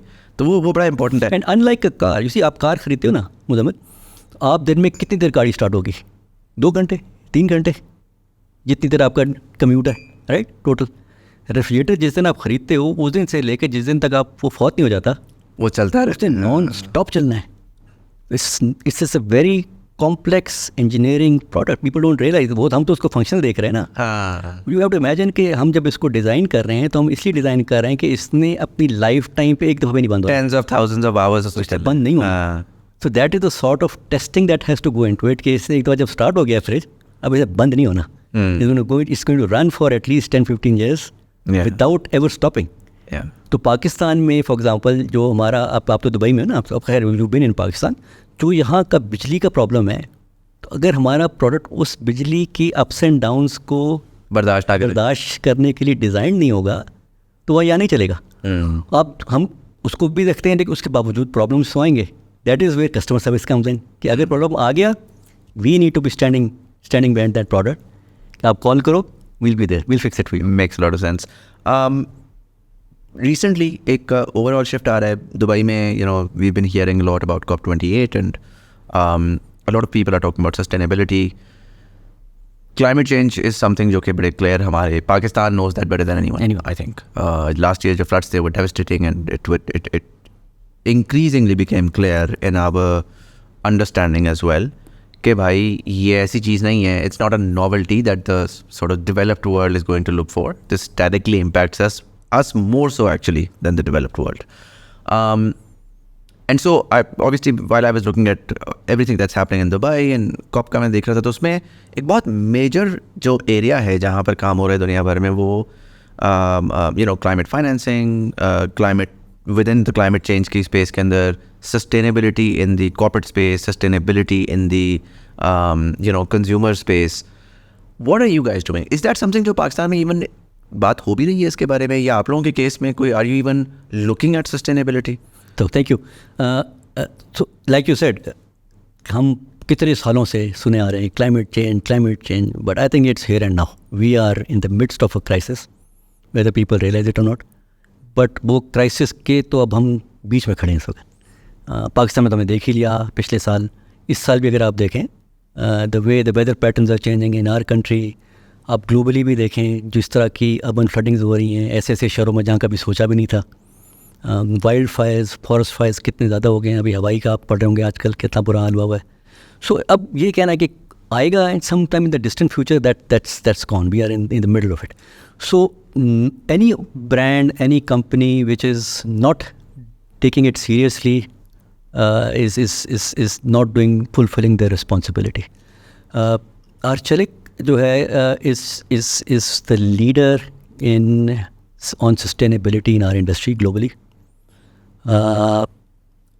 तो COP26 में जब पहली दफ़ा टेराकाटा सील्स दी गई थी, तो we were the only home appliance company जिसको terracotta seat. What's the terracotta seal थी जो was given by the Prince of Wales at the time, who is now the King of England, to companies who were taking a lead on sustainability and were doing a lot of work on it. To recognize those companies, a lot of companies were given those Terracotta seals, and COP26 was the first time that this initiative was started, and Arçelik was right there in that list. Right. So we are taking sustainability very, very seriously. There's a lot of, it's buzzword आजकल तो sustainability का, and there's a lot of greenwashing going on. But we are taking it very seriously. Tell me about some of the initiatives. Yeah, Like what's really the thought process behind it? मैं आपको I'll just take you through the process. So Arçelik का इस वक्त जो हमारा purpose है as a corporate purpose, जो हमारा global purpose है, is to inspire sustainable lives in every home. That's our purpose statement. Mission statement जो हमारी global जो है वो है to inspire sustainable lives in every home. Now I explain to you why that is important.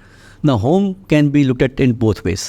Your home where you live, or this city that you live in is home, or a collective home as a country, or a collective home as a world. So we need to, so while we are taking it very seriously and we're doing a lot of things, and I'll just explain to you how, but we want everyone in the ecosystem, our consumers, people who know us, to understand what role they can play to make this a more sustainable world for the future generations. हमारी generation ने ख़राब किया, आपकी generation and the generation after that are actually going to face the brunt of it. Right. So what have we done? So हमने जो आपकी Paris जो agreement थी 2016 में जब साइन हुई थी, तो उसके बाद एक जो चैलेंज था कि ठीक है हर कोई कह रहा है, उस वक्त क्या था कि we going to endeavor to keep the global temperature rise to well below 2%, 2 degrees, or well below 1.5 degree. But how do you know? How do you quantify that? Right? Yeah. So then this initiative started, which is called the SBTI. It's the science-based initiative, targets initiative, जिसको लोग जाके अपना calculations बताते हैं, अपने plans share करते हैं कि ये मैं करूँगा कि 2030 तक मैंने 2 डिग्रीज पे होल्ड करने के लिए मैंने क्या करना है. Right. और अगर मैंने 1.5 डिग्री एंड बिलो पे होल्ड करना है तो मेरे क्या इनिशिएटिव्स हैं. वो उसको बहुत डिटेल्ड उसका बेंचमार्किंग से शुरू करके उसका एनालिसिस करके then they approve your targets. What that does is कि once those targets are approved they're in the public space. Right. So Arçelik is one of the early adopters of that in our industry. इस वक्त दुनिया में सिर्फ 3,000 company है, 3,000, जिनके targets SBTI ने approve कर दिए हैं, एंड Arçelik उसमें से एक है. और होम अप्लायंसेस की जितनी कंपनियां पाकिस्तान में काम कर रही हैं उनमें से हम वाहिद कंपनी है जिसका अप्रूव हो गया हुआ है. एक आध कंपनी और है जिसका इस प्रोसेस में है, उन्होंने अपना इंटेंशन शो कर दिया हुआ है, बट अभी उनके टारगेट्स वहाँ पहुँचे नहीं है, उन्होंने अप्रूव नहीं किए. तो हमारे to hold the temperature below 2 degrees वाले अप्रूव हो चुके हैं. हमने 1.5 डिग्री के टारगेट्स भी उनको सबमिट कर दिए हैं और वो भी इंशाल्लाह जल्द ही अप्रूव हो जाएंगे. Now what that means is कि अगर हमारे 1.5 डिग्री के जब अप्रूव हो जाएंगे, हमने रिगार्डलेस ऑफ फैक्ट को प्रूव नहीं हुए, हमने उस काम शुरू कर दिया हुआ है. व्हाट दैट मीन्स इज़ कि हमें अपनी जो ग्रीन हाउस गैस एमिशंस हैं, regardless of whether they being generated at our factories और they being generated by the energy that we buy और whether it is in the use of our products. Because हमारे case के अंदर जो use of product है which is known as the scope 3 is the most critical one. Because जब आपने एक दफ़ा मेरा प्रोडक्ट ख़रीद लिया, उसने चलना तो बिजली पे है. तो और वो अगर हम उसकी 10 साल की लाइफ ले लें तो 10 साल तक वो कार्बन जनरेट करेगा, right. So in our industry the largest quantum is coming from scope 3, right. तो हमारा जब 1.5 डिग्री का हमारा अप्रूव हो जाएगा तो हमें अपनी सारी जो एमिशंस हैं उनको using a base line of 2018 50% कम करना है. That is massive, right? That's a very, very challenging target. And including the scope 3. Yeah, including scope 3. Now that is the most challenging one. अब जब हमने उसको पब्लिक स्पेस में रख दिया, अब हमारे पास there is no way to walk away from that. Yeah, right? and you don't have control over the sort of electricity that the consumer is using at their home or you know कितनी quantity में use कर रहा है. हमें तो नहीं पता, हमारे कंट्रोल में नहीं है. हाँ. Right? But तो therefore अब और जो सबसे बड़ा चैलेंज है इसमें मुज़म्मिल वो ये है कि आज for a lot of those things technologies don't exist, right? Especially for scope 3, which will bring down that by 50%, right? Right. So हमारा अब चैलेंज ये है कि between now and 2030 हमें टेक्नोलॉजी भी डेवलप करनी है, हमने प्रोडक्ट्स बनाने भी हैं, हमने कंज्यूमर को अवेयर भी करना है कि क्या करना है. तो अब जब तक अब ये सारे स्टेप्स नहीं करेंगे तो हमारा वो टारगेट अचीव नहीं होगा. अब बिकॉज हम we are now ISO 14001 certified company globally and in Pakistan. We are signatories to this, so we have to achieve these targets globally and in Pakistan and all other subsidiaries. तो अब वो करने के लिए अब हमें बहुत सारा काम करना है इस वक्त, तो जिस पर हमने काम शुरू कर. तो हमने इस सारी चीज़ को सामने रखते हुए हमने अपना फिर एक ब्रांड पर्पस को रिविजिट किया डॉलेंस के. From being calling ourselves making Pakistan proud, because हम बहुत सारी चीज़ें कर रहे थे, एक्सपोर्ट पे बातचीत कर रहे थे. हमने कहा नहीं यार, we have to now align with this sustainability vision जो ग्लोबल है. तो हमने अपने ब्रांड के पर्पस को रिविजिट किया. जब हम ये बात करते हैं कि ग्लोबल टेम्परेचर, एवरेज टेम्परेचर को 2 डिग्री पे होल्ड करना है या 1.5 डिग्री पे होल्ड करना है, तो जो लोगों को नहीं पता कि base compare to what, right. वो जो कहा जाता है वो compare to the pre industrial age जो टेम्परेचर था एवरेज दुनिया का, उससे 1.5 डिग्री ऊपर पे होल्ड करना है कि 2 डिग्री पे. And there is a massive difference between the two कि दुनिया में क्या हो जाएगा. And there is enough material on the YouTube to see what happens. तो साइंटिस्ट कम्युनिटी जो है वो प्री इंडस्ट्रियल एज के लिए जो ईयर यूज़ करती है वो 1700 समथिंग पे नहीं जाते. They actually look at the period 1850 to 1900 कि जहाँ से really in a big way things started to change. Right. From manufacturing things by hand, वो फैक्ट्रियों बननी शुरू हो गई, बिजली का इस्तेमाल बढ़ गया, घरों में अप्लाइंसेस आने शुरू हो गए, गाड़ियाँ बहुत कॉमन हो गई. पहले की आप पुरानी फिल्में देखें तो हॉर्स ड्रॉन कार्ट्स थी, 1900 में आके गाड़ियाँ आ गई, राइट. जहाज़ आ गए, शिप्स आ गए. तो हर चीज़ के अंदर आपके फॉसिल फ्यूल्स का इस्तेमाल बढ़ गया. एनर्जी जनरेट करने में आपके फिर ऑयल निकल आया, फिर ऑयल उसमें चला गया. So all of this things. So and उसमें I mean it's not just carbon emissions, right. उसमें वो सस्टेनेबिलिटी में ये भी देख रहे हैं कि you are extracting a lot of material from the earth. Exactly. And your वो एक पॉइंट आएगा जब खत्म हो जाएगा, राइट. एग्जैक्टली. क्या करेंगे कि जितना आप पानी यूज़ कर रहे हैं वो रिप्लेनिश हो रहा है उतना. बिल्कुल. जितना आप रॉ मटेरियल एक्सट्रैक्ट करी जा रहे हैं और वेस्ट फेंकी जा रहे हैं, क्या वो एक पॉइंट के ऊपर लाइक किस हद तक वो नुकसान पहुंचा रहे हैं दुनिया को. बिल्कुल. So what are all of this, all of the things. तो हमने फिर ये किया कि हमने कहा यार देखो ये जो पीरियड था इसमें तो बहुत दुनिया ने प्रोग्रेस की, लोगों ने बहुत प्रोग्रेस किया. कंज्यूमर्स की लाइफ में बहुत कंफर्ट्स आ गए, गाड़ी आ गई, जहाज़ आ गया, आपके पास अप्लायंसेस आ गए, अ lot of things. So there was a lot of progress that was made, but at what cost? At the cost of sustainability, at the cost of climate change. उस वक्त किसी ने सोचा नहीं कि ये भी चीज़ें हो जाएंगी उसके बाद. तो हमने फिर इस चीज़ को सामने रखते हुए while we started to revisit our brand purpose, the purpose we came up with was progress today. So we're going to continue to help our consumers to progress in their lives. अभी हमने पहले बात की nuclear families. More and more young kids will start up their own lives. Both of them are going to be working.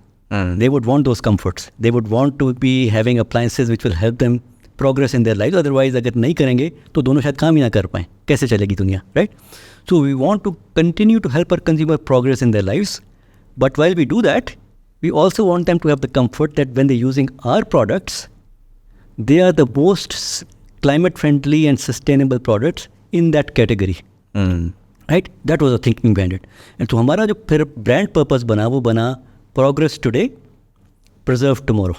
So we just boiled it down to these 4 words: progress today, preserve tomorrow. So now this is at the heart of whatever we do at Dawlance. So उसमें हम for example जो energy है हमारी, हम अपनी फैक्ट्रियाँ हैं उसमें इस वक्त हमारी सारी फैक्ट्रियों के ऊपर सोलर पैनल्स लग रहे हैं. इंशाल्लाह विद इन दिस ईयर हमारी तीनों फैक्ट्रियों के अंदर सोलर पे काम शुरू हो जाएगा.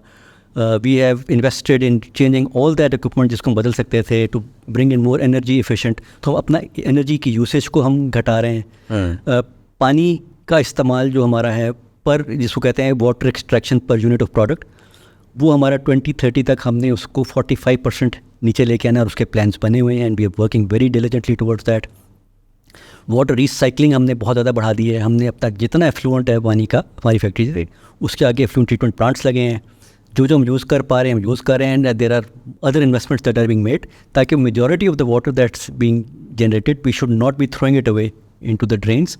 We will reuse the same water. Right.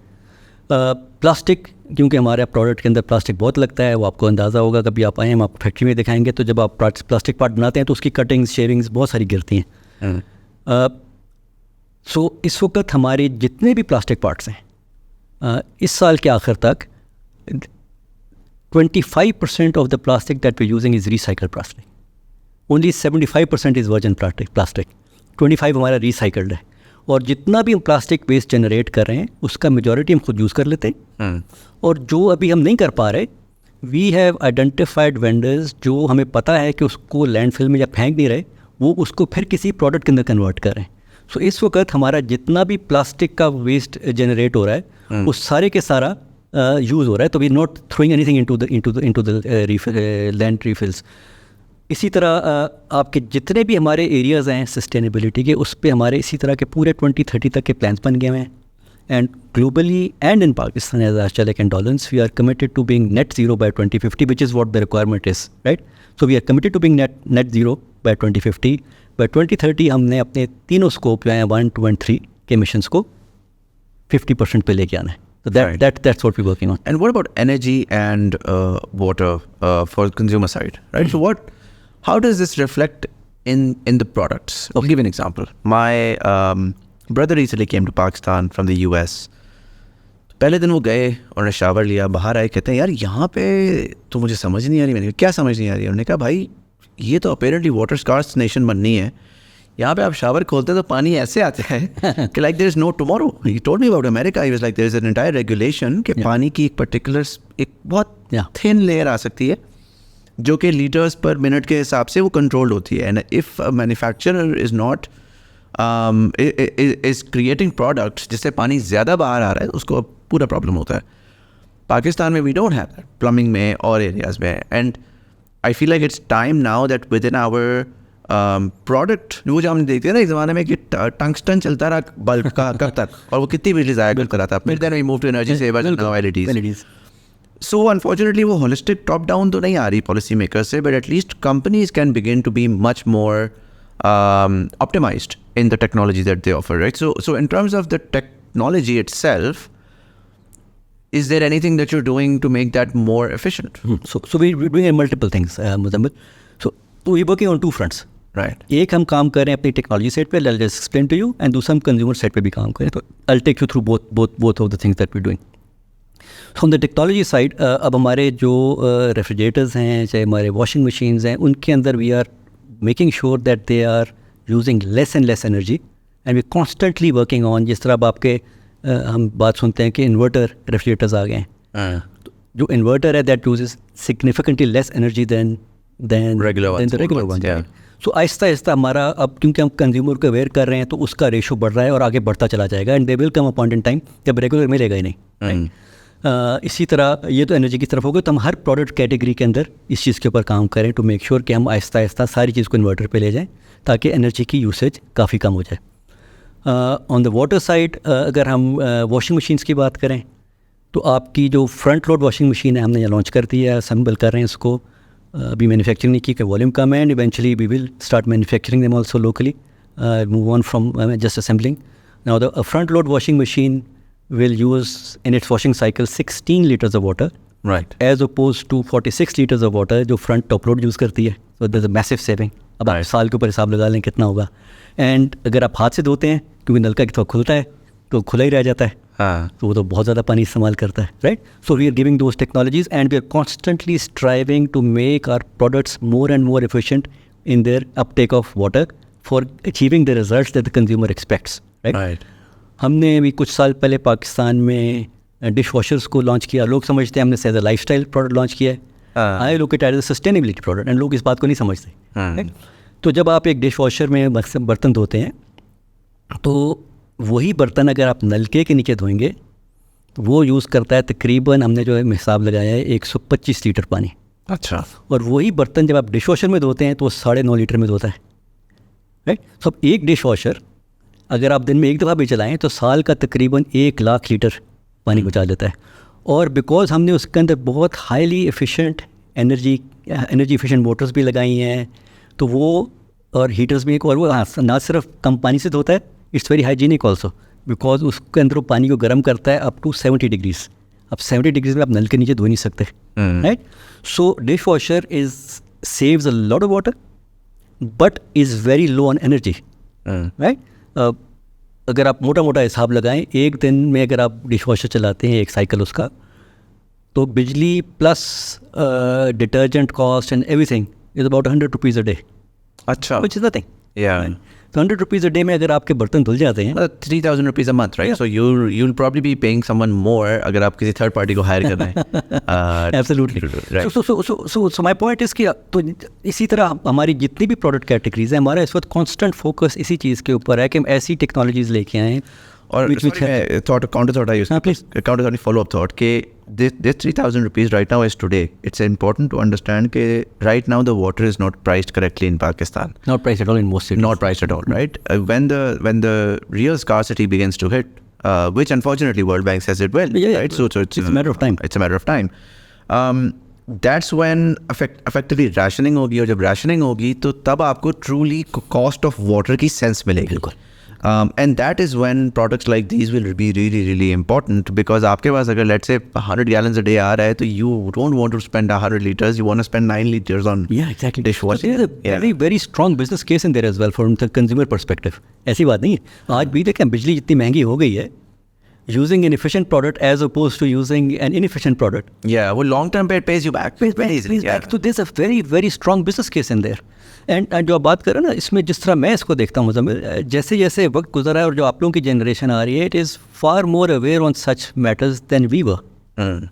So मुझे ये लग रहा है कि आगे जाते हुए जो हमारी आज के जो Gen Z है या उसके बाद की generations हैं, for them how sustainable the products are is going to be a huge element in their buying decisions. Yeah. And therefore companies have to start. जो आज से basically build कर रहे हैं, they're building the foundation for that, very right? clear business foundation. Right? Yeah. But इसी वजह से हमने जो दूसरा काम शुरू किया, हमारे मुल्क के अंदर जो एक और प्रॉब्लम है unfortunately is हमारी वो character building उस तरह नहीं हुई. We waste a lot of things also, right? So as part of our entire progress today, preserve tomorrow and to inspire sustainable lives in every home, हमने एक जो अपनी जो इस वक्त शुरू की है एक नई brand message which is building better habits at home. And अभी हमने उसको on the 14th of August we rebranded that slightly and we said build better habits at home for Pakistan, right? उसमें हम ये कह रहे हैं कि हम कंज्यूमर को अवेयरनेस दे रहे हैं कि बिजली को बचाना क्यों ज़रूरी है. आपका अगर एसी है तो आप क्यों उसको इतने लो टेम्परेचर पर चला रहे हो, जो आपको पता है कमरे में वो टेम्परेचर अचीव नहीं होगा, आप कंप्रेसर को बेवजह चलाए चले जा रहे हो. Keep it at a moderate temperature which will achieve and which is comfortable, right.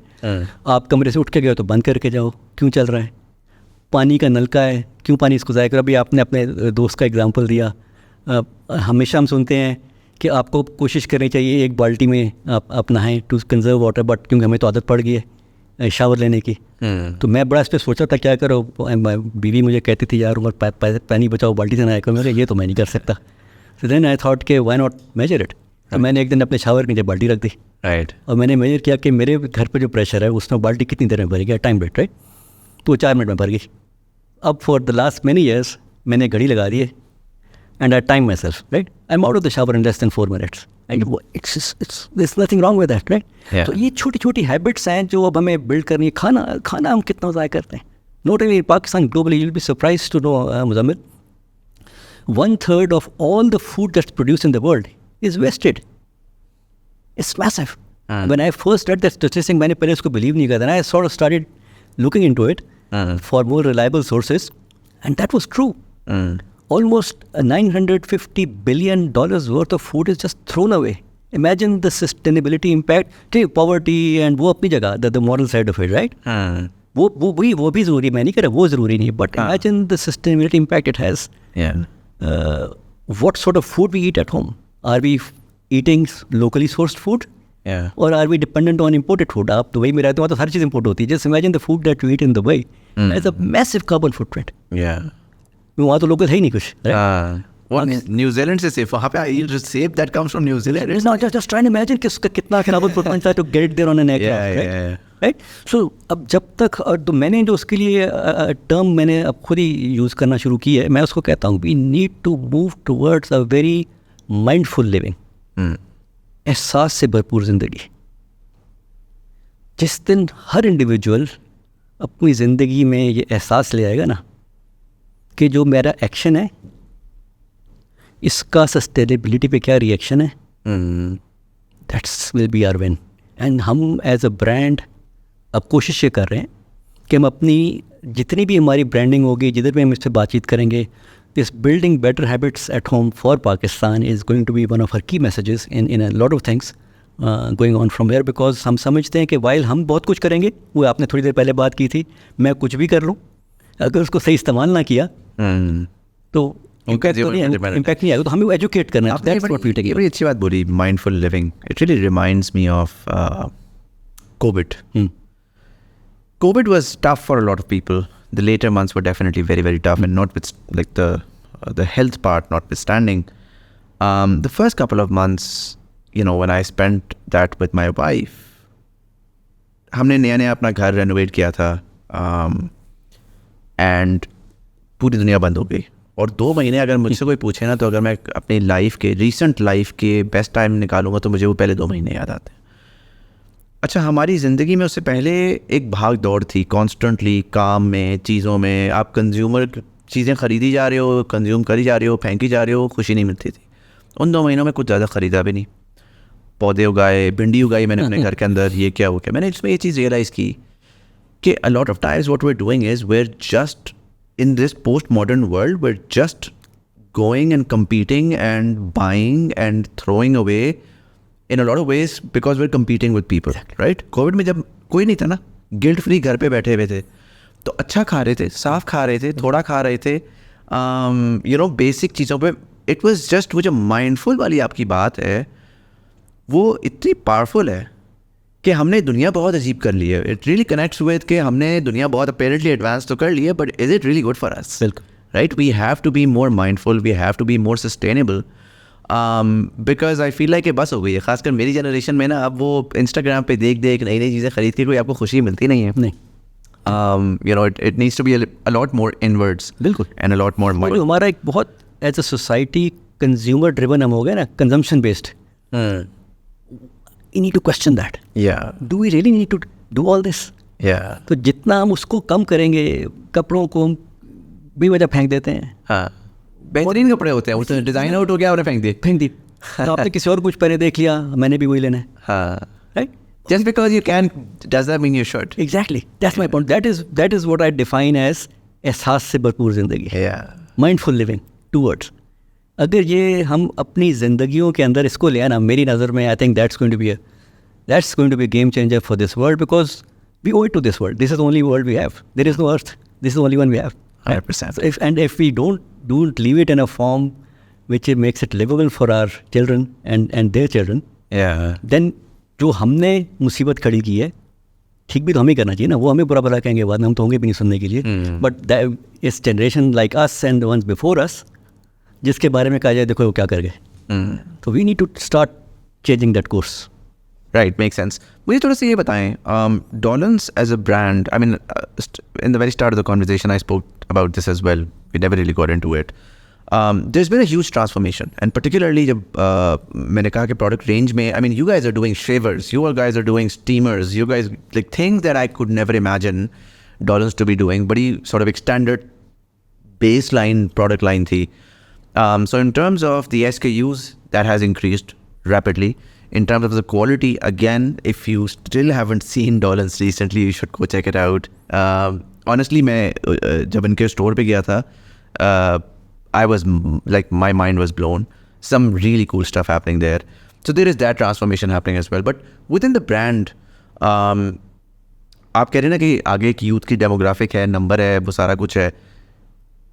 थोड़ा सा आपको लगता है कि शायद आप उसमें भी फंसे हुए हैं जिसमें you are a Pakistani brand and यहाँ पर एक मेंटालिटी या माइंडसेट है कि टेक्नोलॉजी तो दुनिया से आती है, हम थोड़ी बनाते हैं.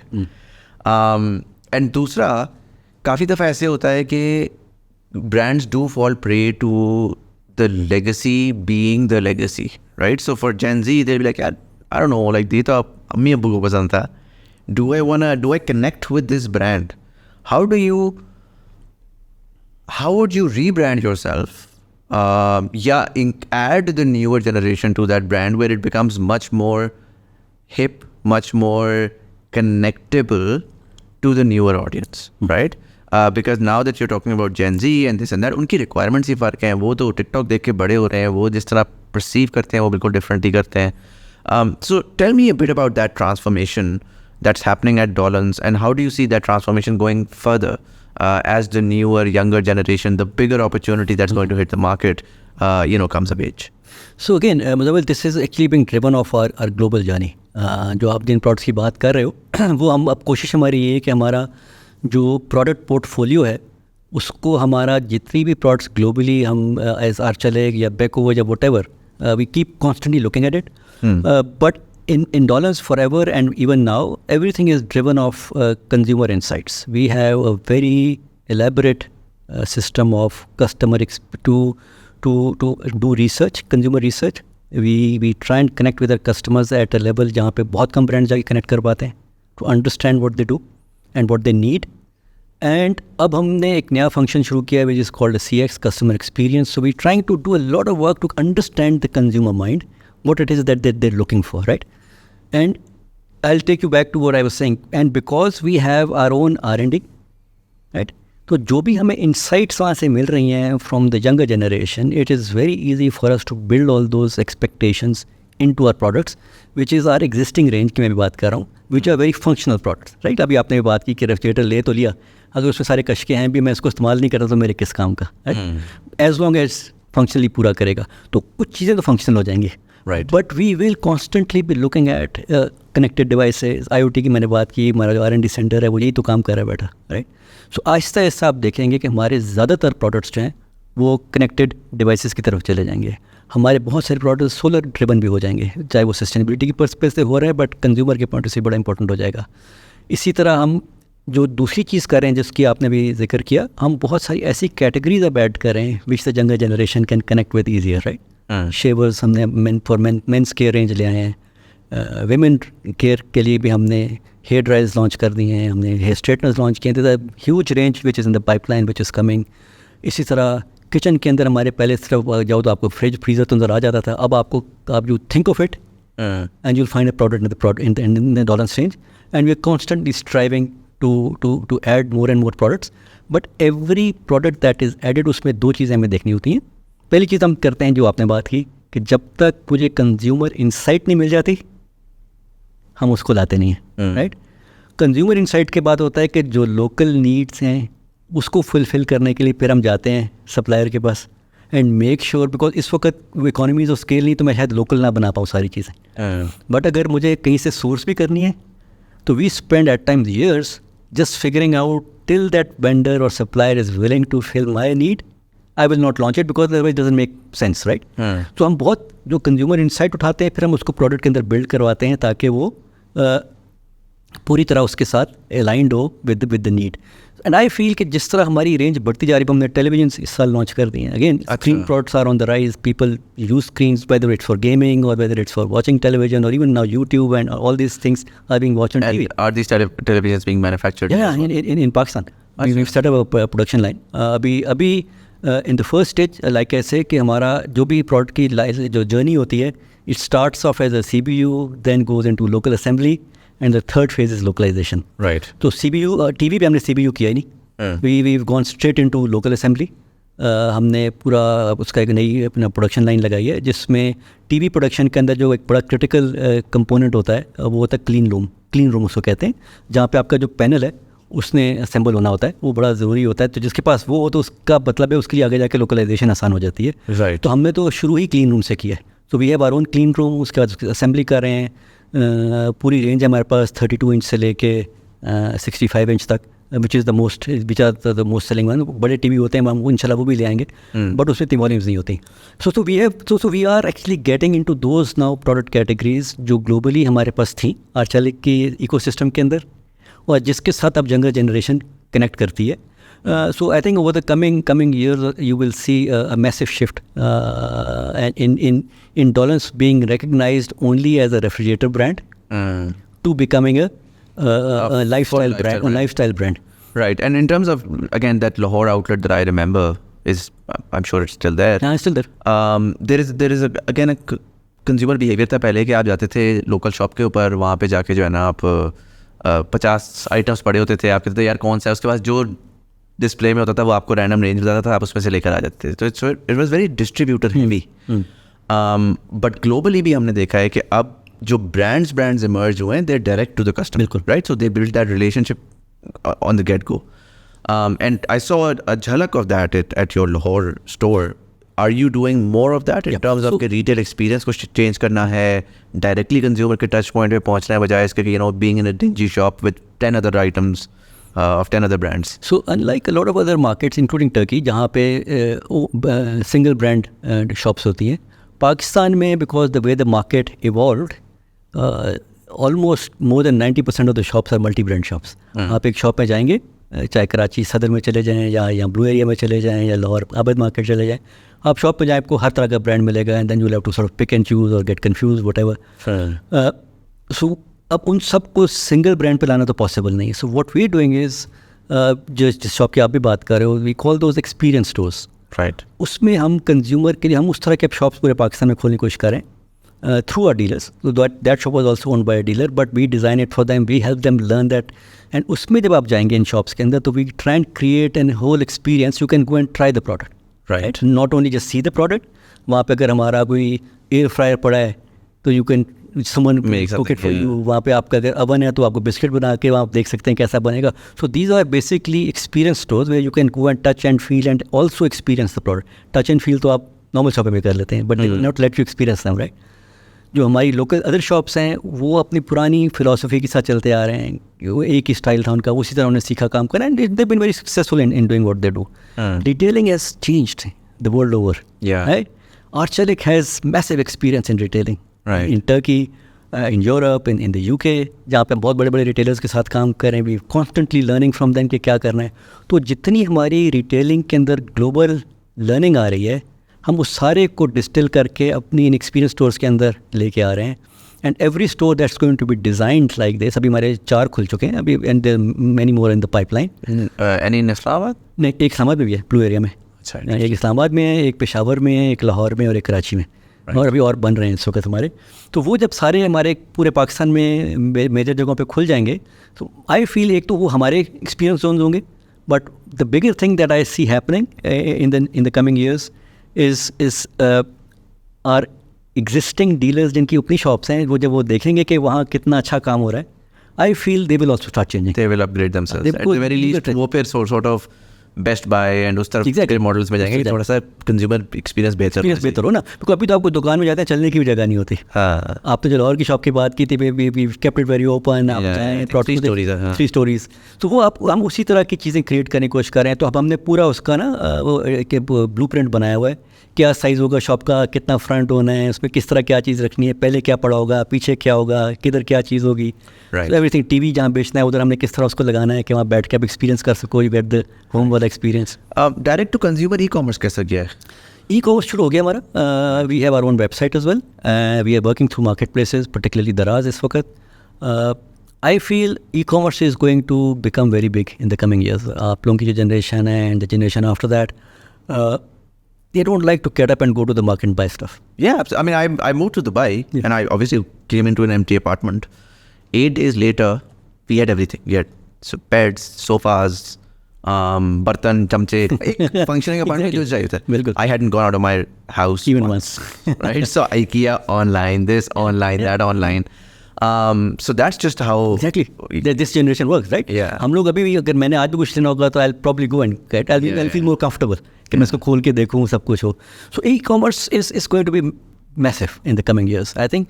And इसलिए हम उसके अंदर इस वक्त हमारा एक project चल रहा है. We call it Omni Channel project. It's again we bringing in all that learning from Turkey and other markets जहाँ पे हमने इनको पहले बहुत successfully roll out किया. So the concept is कि आपका consumer कहीं भी जाके हमारे प्रोडक्ट के साथ इंटरेक्ट करेगा, उसको वही एक्सपीरियंस मिलना चाहिए. Right. Whether it's in a retail shop, whether it's at a marketplace, whether it's our own website, whether it's at the Omni store, wherever, right? अब उस चीज़ को सारी को जब हमें अलाइन करना है तो उसके लिए इस वक्त हम बहुत ज़्यादा काम कर रहे हैं. हमारी वेबसाइट को हमने कुछ अपग्रेड किया, अभी काम चल रहा है. और हमें उस वेबसाइट को the way I look at it, that website will be our own retail outlet, right? So हमें अब उस पर वही एक्सपीरियंस क्रिएट करना है that if Muzamil goes onto their website, वो आपको खुद हाथ पकड़ के वहाँ लेके जाए जो चीज़ आप ढूंढ रहे हो, right? So that's what we're working towards. So in the coming years, you're absolutely right, Muzamil. I think even in Pakistan, we may be a few years catching up to do compared to some of the other developed economies. It will happen. It will happen, and companies like us or any other brand, not just in home appliances, any corporate entity which is today not investing in e-commerce is going to miss out a huge opportunity in the coming years, and that's why we'll be investing heavily in it. Right. मुझे थोड़ा सा ये बताएं, how is the current inflation, impacting the company, and both in terms of obviously consumer sales, revenue, and also within the company as well. Recently, Amir Baracha was on the podcast as well, and he spoke very passionately about, ensuring a livable wage for employees, and I think corporates. वो उनकी बड़ी अच्छी बात थी. मैंने उनसे पूछा, मैंने कहा कि आप रेगुलेशन चाह रहे हैं, आप चाह रहे हैं, तो दैट रेगुलेशन पे 10 सवाल आते हैं, उसकी economic implication. But he was like, यार, I am not saying government कुछ करे, all I am saying is this is something that people that companies around me need to start talking about. So I thought कि मैं इधर भी plug करके आपसे पूछूं, what have you guys been doing regarding that? Obviously बड़ा tough time है, both for employees and for consumers as well. So there are two parts to what you asked, Muzamil. तो पहला पार्ट तो ये है कि जो इन्फ्लेशन है उसकी वजह से हमारी प्रोडक्ट्स भी बहुत प्राइस ऊपर चले गए. लाइक आई सेड, हमारा लोकल कंटेंट बहुत ज़्यादा है. We manufacture everything in Pakistan.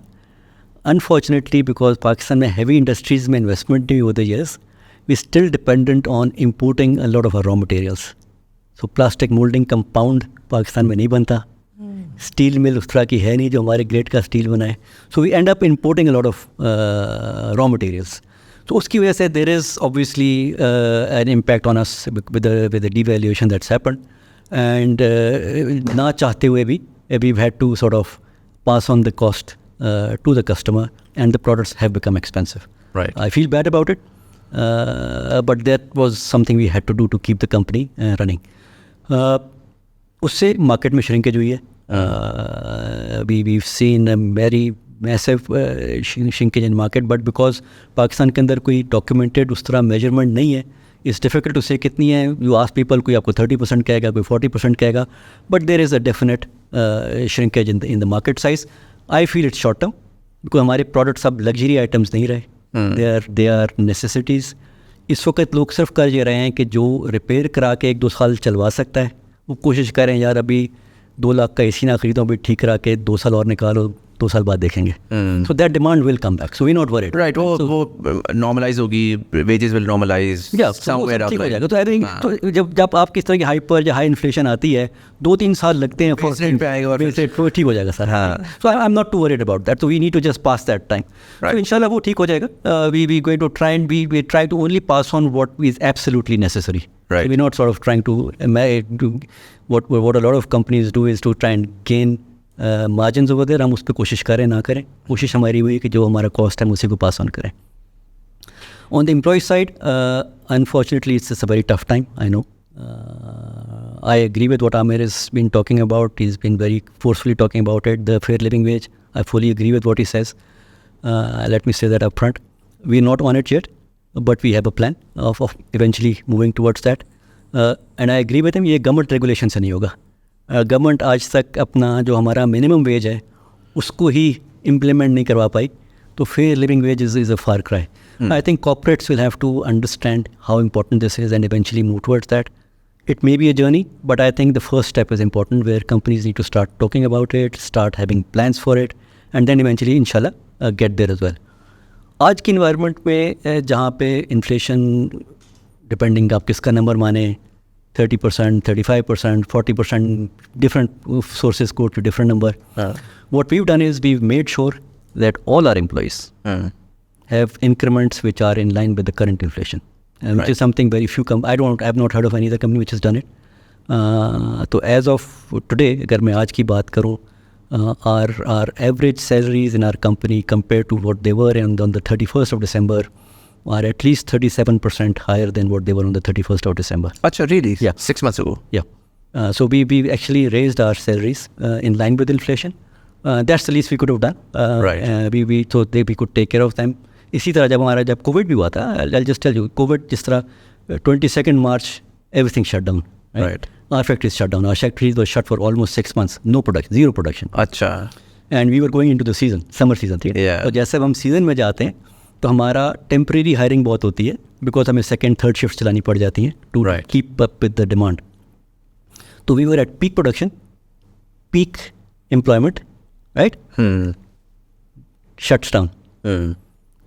23rd को छुट्टी थी, 24th March we took a decision. Whoever was on our books on the 22nd of March, regardless of their employment status, temps or permanent, हमने किसी एक को भी lay off नहीं किया.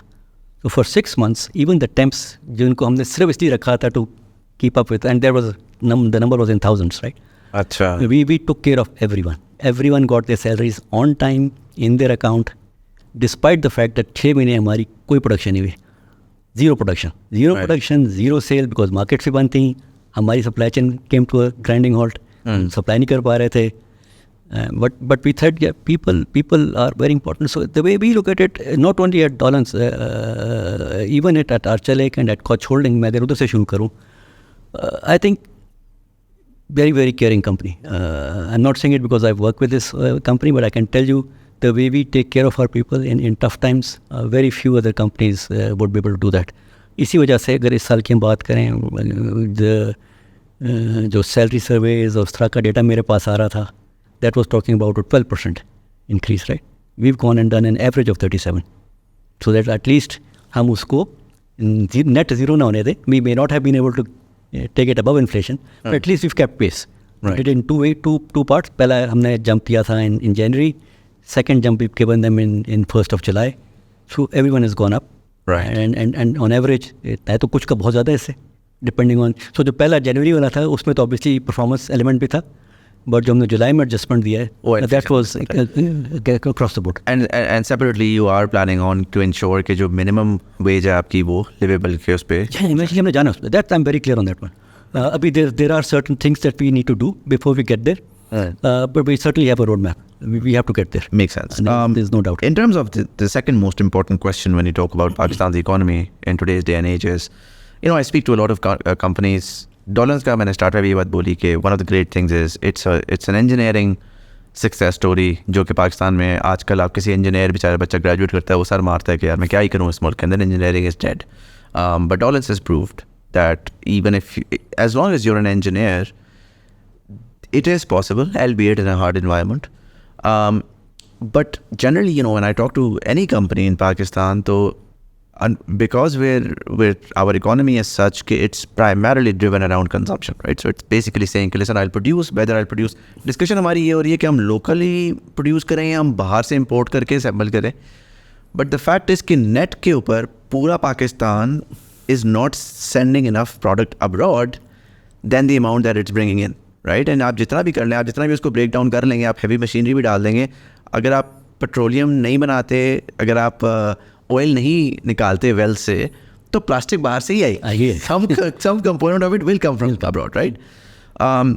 So I think अब बड़ा important हो गया है. I try to make sure कि मैं हर conversation में एटलीस्ट वो थॉट ज़रूर पूछने की कोशिश करूँ.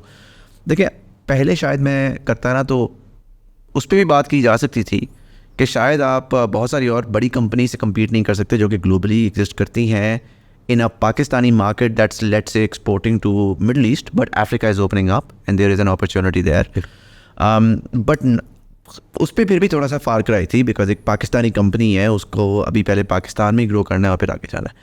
Now that you're a multinational organization, suddenly when you're a multinational organization, then innovative opportunities become very, very prevalent, right? So मैं छोटी सी एक मिसाल देता हूँ. I was recently speaking to the Food Panda team and I had to ask them the same question. I was like, you guys are doing, consumption on steroids, right? It's food. So have you ever thought about exports? And they said, yes. And I was shook. I was like, ye kya potentially ho sakta hai? So they gave me this thought. They were like, listen, we're Food Panda in Pakistan, but our parent company owns Talabat in Dubai. So that's a hardcore grocery app. We found out कि जी वहाँ पर आलू जो है वो इतने का बिकता है और इतना वॉल्यूम बिकता है. तो हमने क्या किया कि हमने फूड पैंडा ग्रुप पाकिस्तान ने यहाँ से आलू के कंटेनर वहाँ भेजना शुरू कर दिए. And through leveraging the data that our parent company had of another market, now we have a separate stream of exporting food products to Dubai. And I found that incredible, right? How do you leverage your entire infrastructure? Within that context, now that you are a large-scale multinational corporation, how do you see the potential for exports and what are some of the opportunities for exports? Both in terms of, let's say, you assembling for other brands or other markets, you sending Dawlance products maybe in Africa or other markets like that.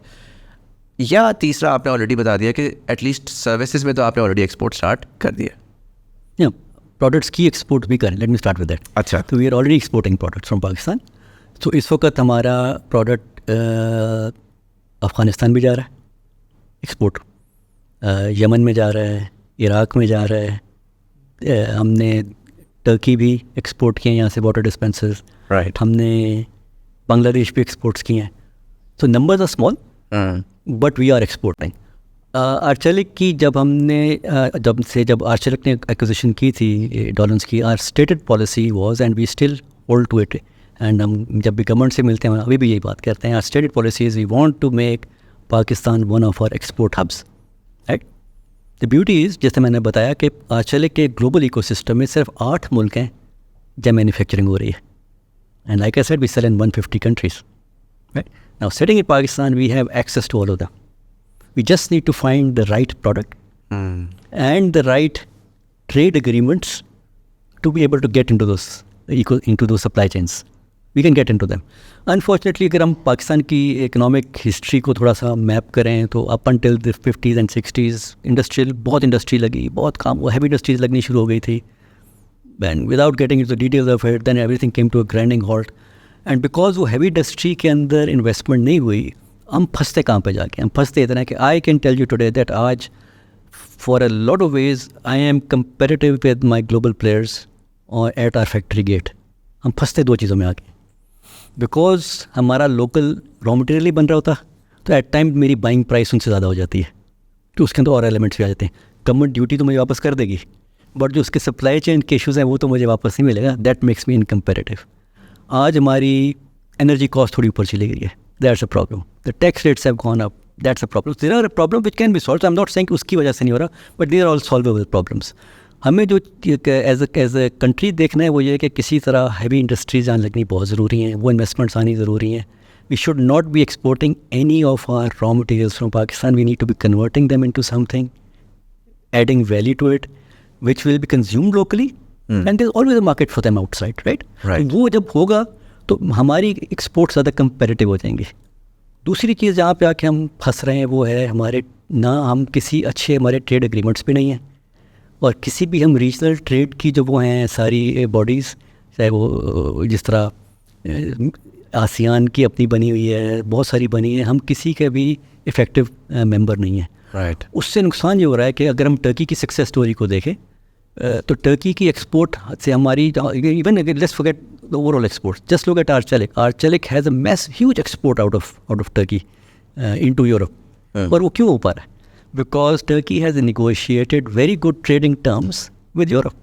They are not part of the EU but they get the same tariff benefits. So export के अंदर is not only having your exportable surplus or making something which the world needs, but we also need to have tariff and trade agreements which help you get in there, right? Right. Africa is opening up for sure. I think the way I look at, let me sort of now bring it down to our own brand. So we have, through the Arçelik global system, we can have access to any market. Right. Provided आपने economics बना के देखिए ये bottom line आपको फायदा दे रही है तो और उसमें tariff will play a role. Right.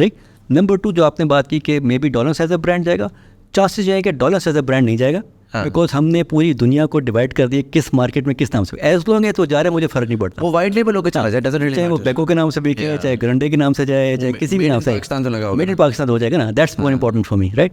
जिस तरह हमारे वाटर डिस्पेंसर्स हैं वो टर्की गए, बड़े से बिके, वहाँ से एक इंसाइट आई, उसकी बेसिस पे अभी मैं I can't reveal that because it's confidential, but we are coming out with a brand new product which is in more demand over this, right. हम यहाँ भी उसको बेचेंगे, उसको भी एक्सपोर्ट करेंगे, right. So there's a lot of work going on within our company.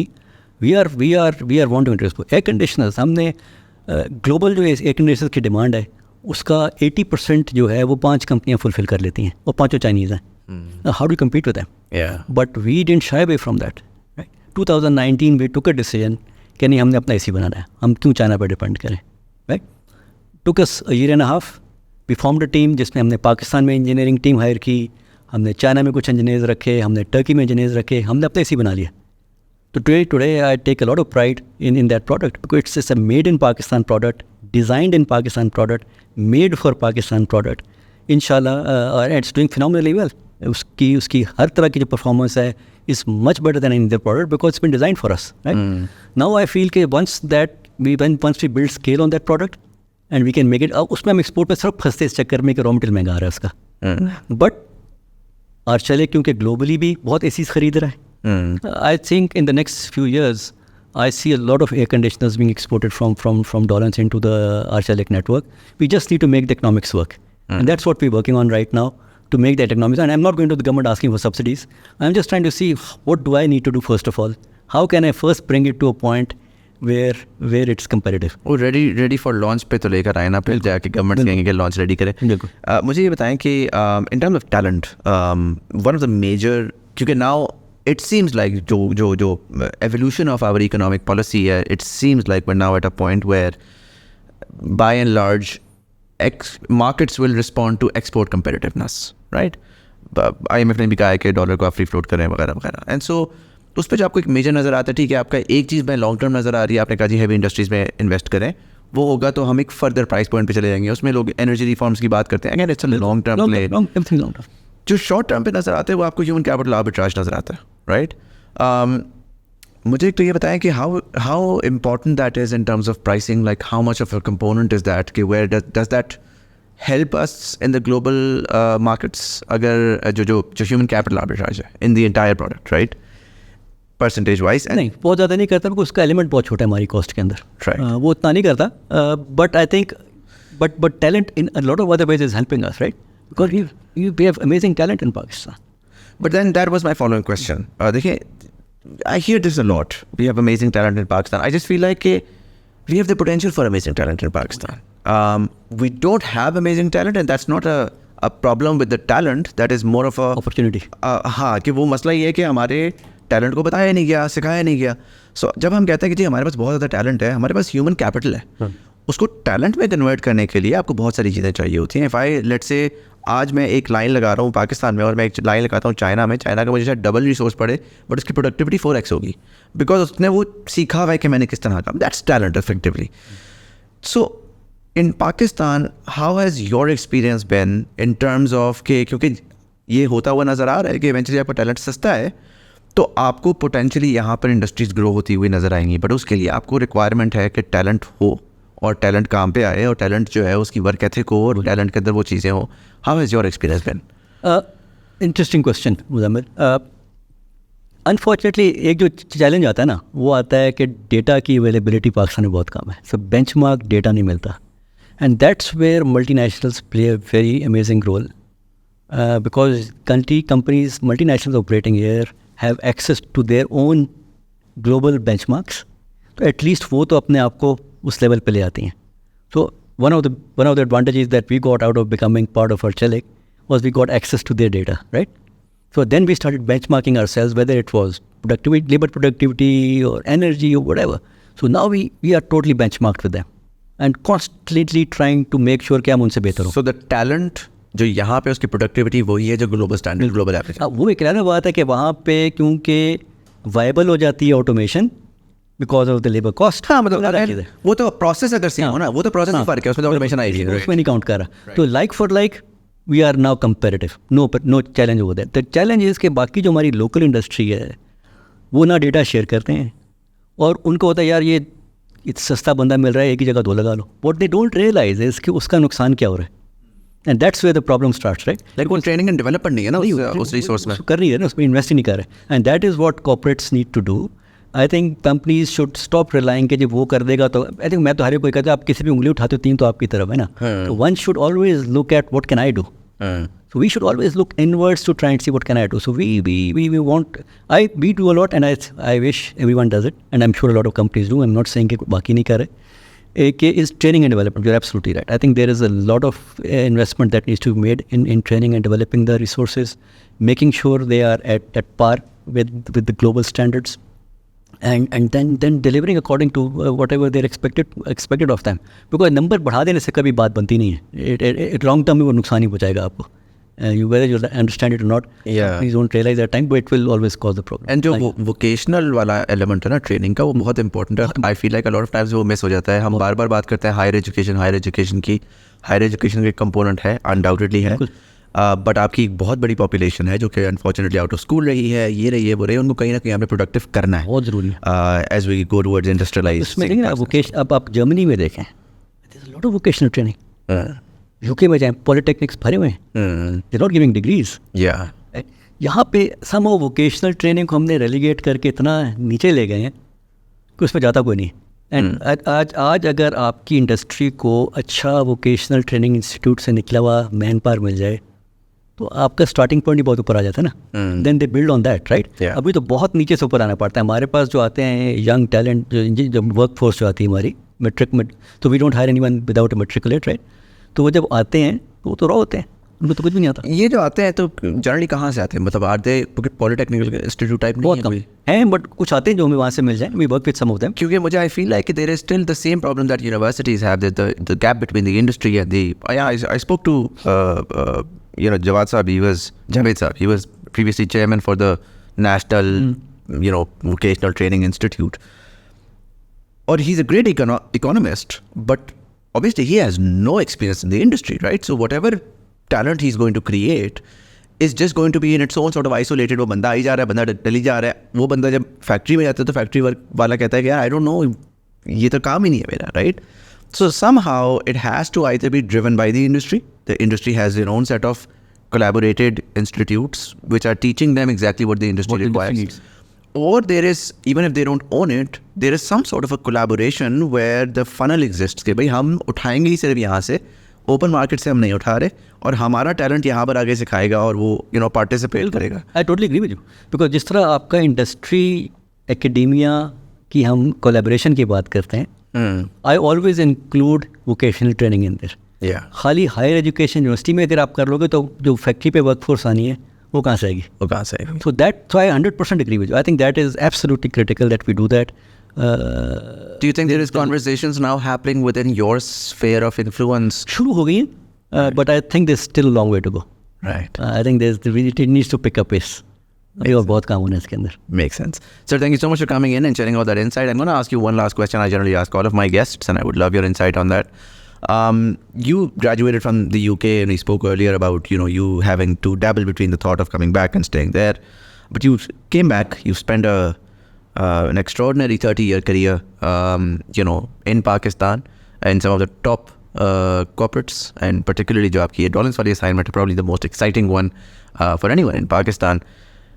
How do you see Pakistan 27 years from now, in 2050? And I want to sort of add certain caveats to that. I don't want to hear youth population. I don't want to hear if. So as soon as you begin to say, if we do this, I want you to really project the data that you have based on what you can see from the past and really extrapolate that based on the best like to the best of your ability कि मुझे पाकिस्तान 2050 का ऐसा नज़र आ रहा है?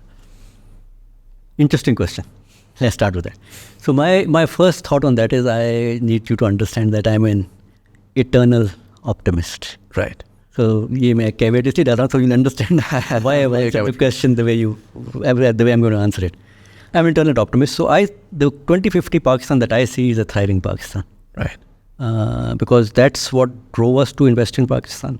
That's what brought us here. So timing might change. It might be 2055 or 2045, I don't know. But I see a massive shift coming in Pakistan. ये जो economic concerns इस वक्त आए हुए हैं, मेरी नज़र में ये sustainable नहीं है.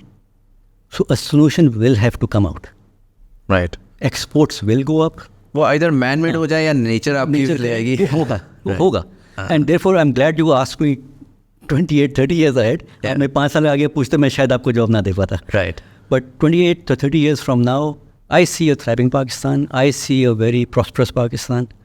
I see because जो आपने जहाँ एक और अपने सवाल में मेरे से डाला था कि there was this conversation going on when I was in London कि whether to come back or stay there. आज conversation क्या हो रही है कि there's a brain drain happening. There's a lot of people leaving the country. Right.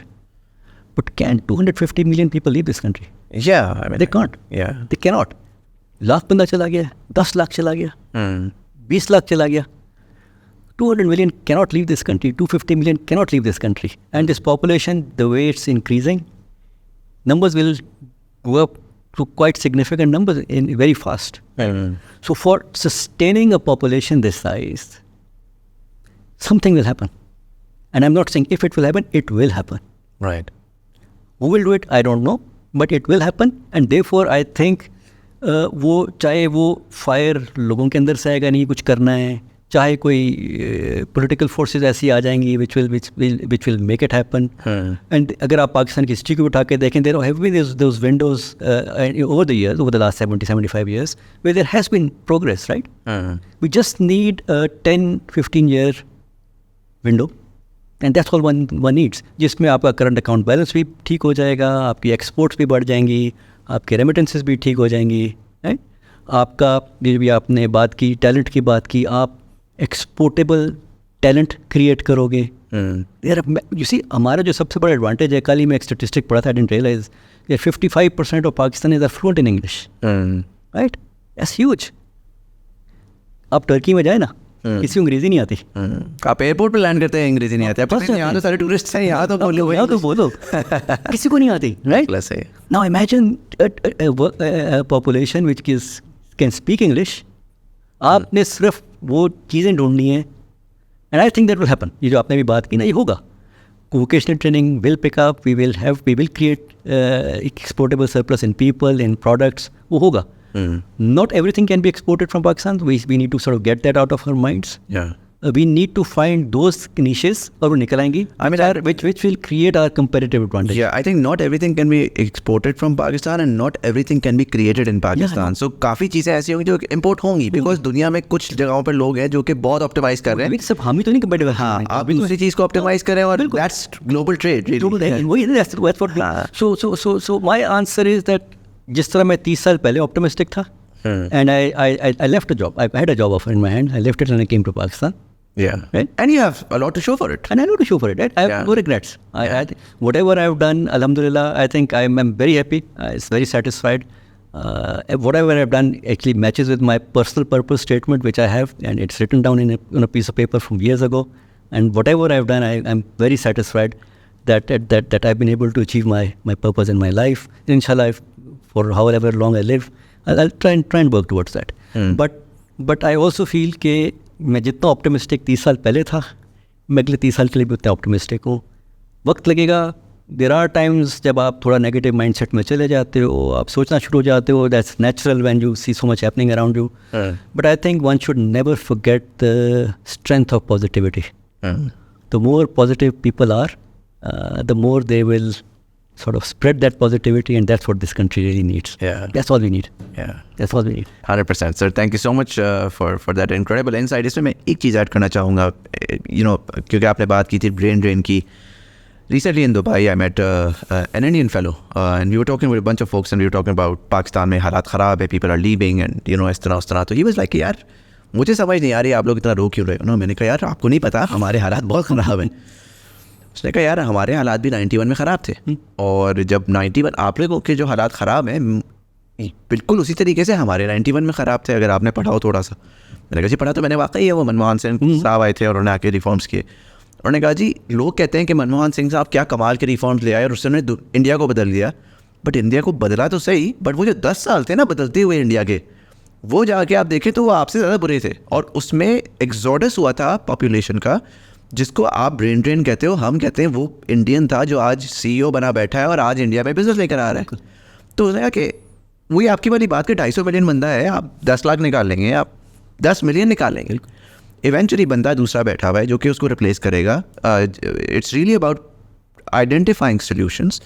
जो लोग छोड़ के भी जा रहे हैं ना वो कल हमारा असासा होंगे. सेंटिमेंट कम्स एंड सेंटिमेंट गोस. वो आज जो भी सेंटिमेंट है ना वो 2 साल बाद एकदम से फ्लिप करेगा एंड एवरीबडी. मैं 2 महीने वहाँ पे गुजार कर आया इस बार, and I felt like you know थोड़ा सा आहिस्ता आहिस्ता पाकिस्तानियत निकल रही है. The minute I landed and I was coming back to my वो इस्लामाबाद आप लैंड करते हैं और आपको जब ड्राइव कर रहे होते हैं ना रात को अच्छी ठंडी हवा के साथ, तो आपको रियलाइजेशन हो जाती है कि सर जो भी हो जाए ना नहीं निकलता मुल्क. अनफॉर्चुनेटली आप जितनी भी कोशिश करें मुल्क नहीं निकलता. बिल्कुल.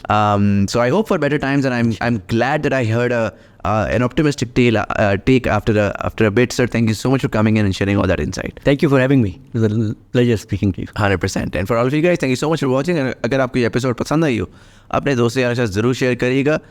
यूट्यूब वाली लाइक का बटन दबाएंगे, एंगेजमेंट बढ़ेगी, ज़्यादा लोगों तक कन्वर्सेशन पहुंचेगी, और ये प्लेटफॉर्म वाले सब्सक्राइब का बटन दबाएंगे, आने वाली एपिसोड से आपको नोटिफिकेशन मिलेगी. नीचे दिए हुए कमेंट सेक्शन के ऊपर आप आके हमें बताएं what do you think about the conversation, what do you think about Dawlance as a brand. Have you bought a product? What has your experience been so far? इसी के साथ साथ पाकिस्तान की इकोनॉमी को आप कैसे देख रहे हैं, मैन्युफैक्चरिंग को कैसे देख रहे हैं. I would love to hear your thoughts. Let me know in the comment section below. But anyways, this was Muzamil Hassan Zedi. You were watching Thought Behind Things. Thank you so much for watching, and I'll see you in the next one.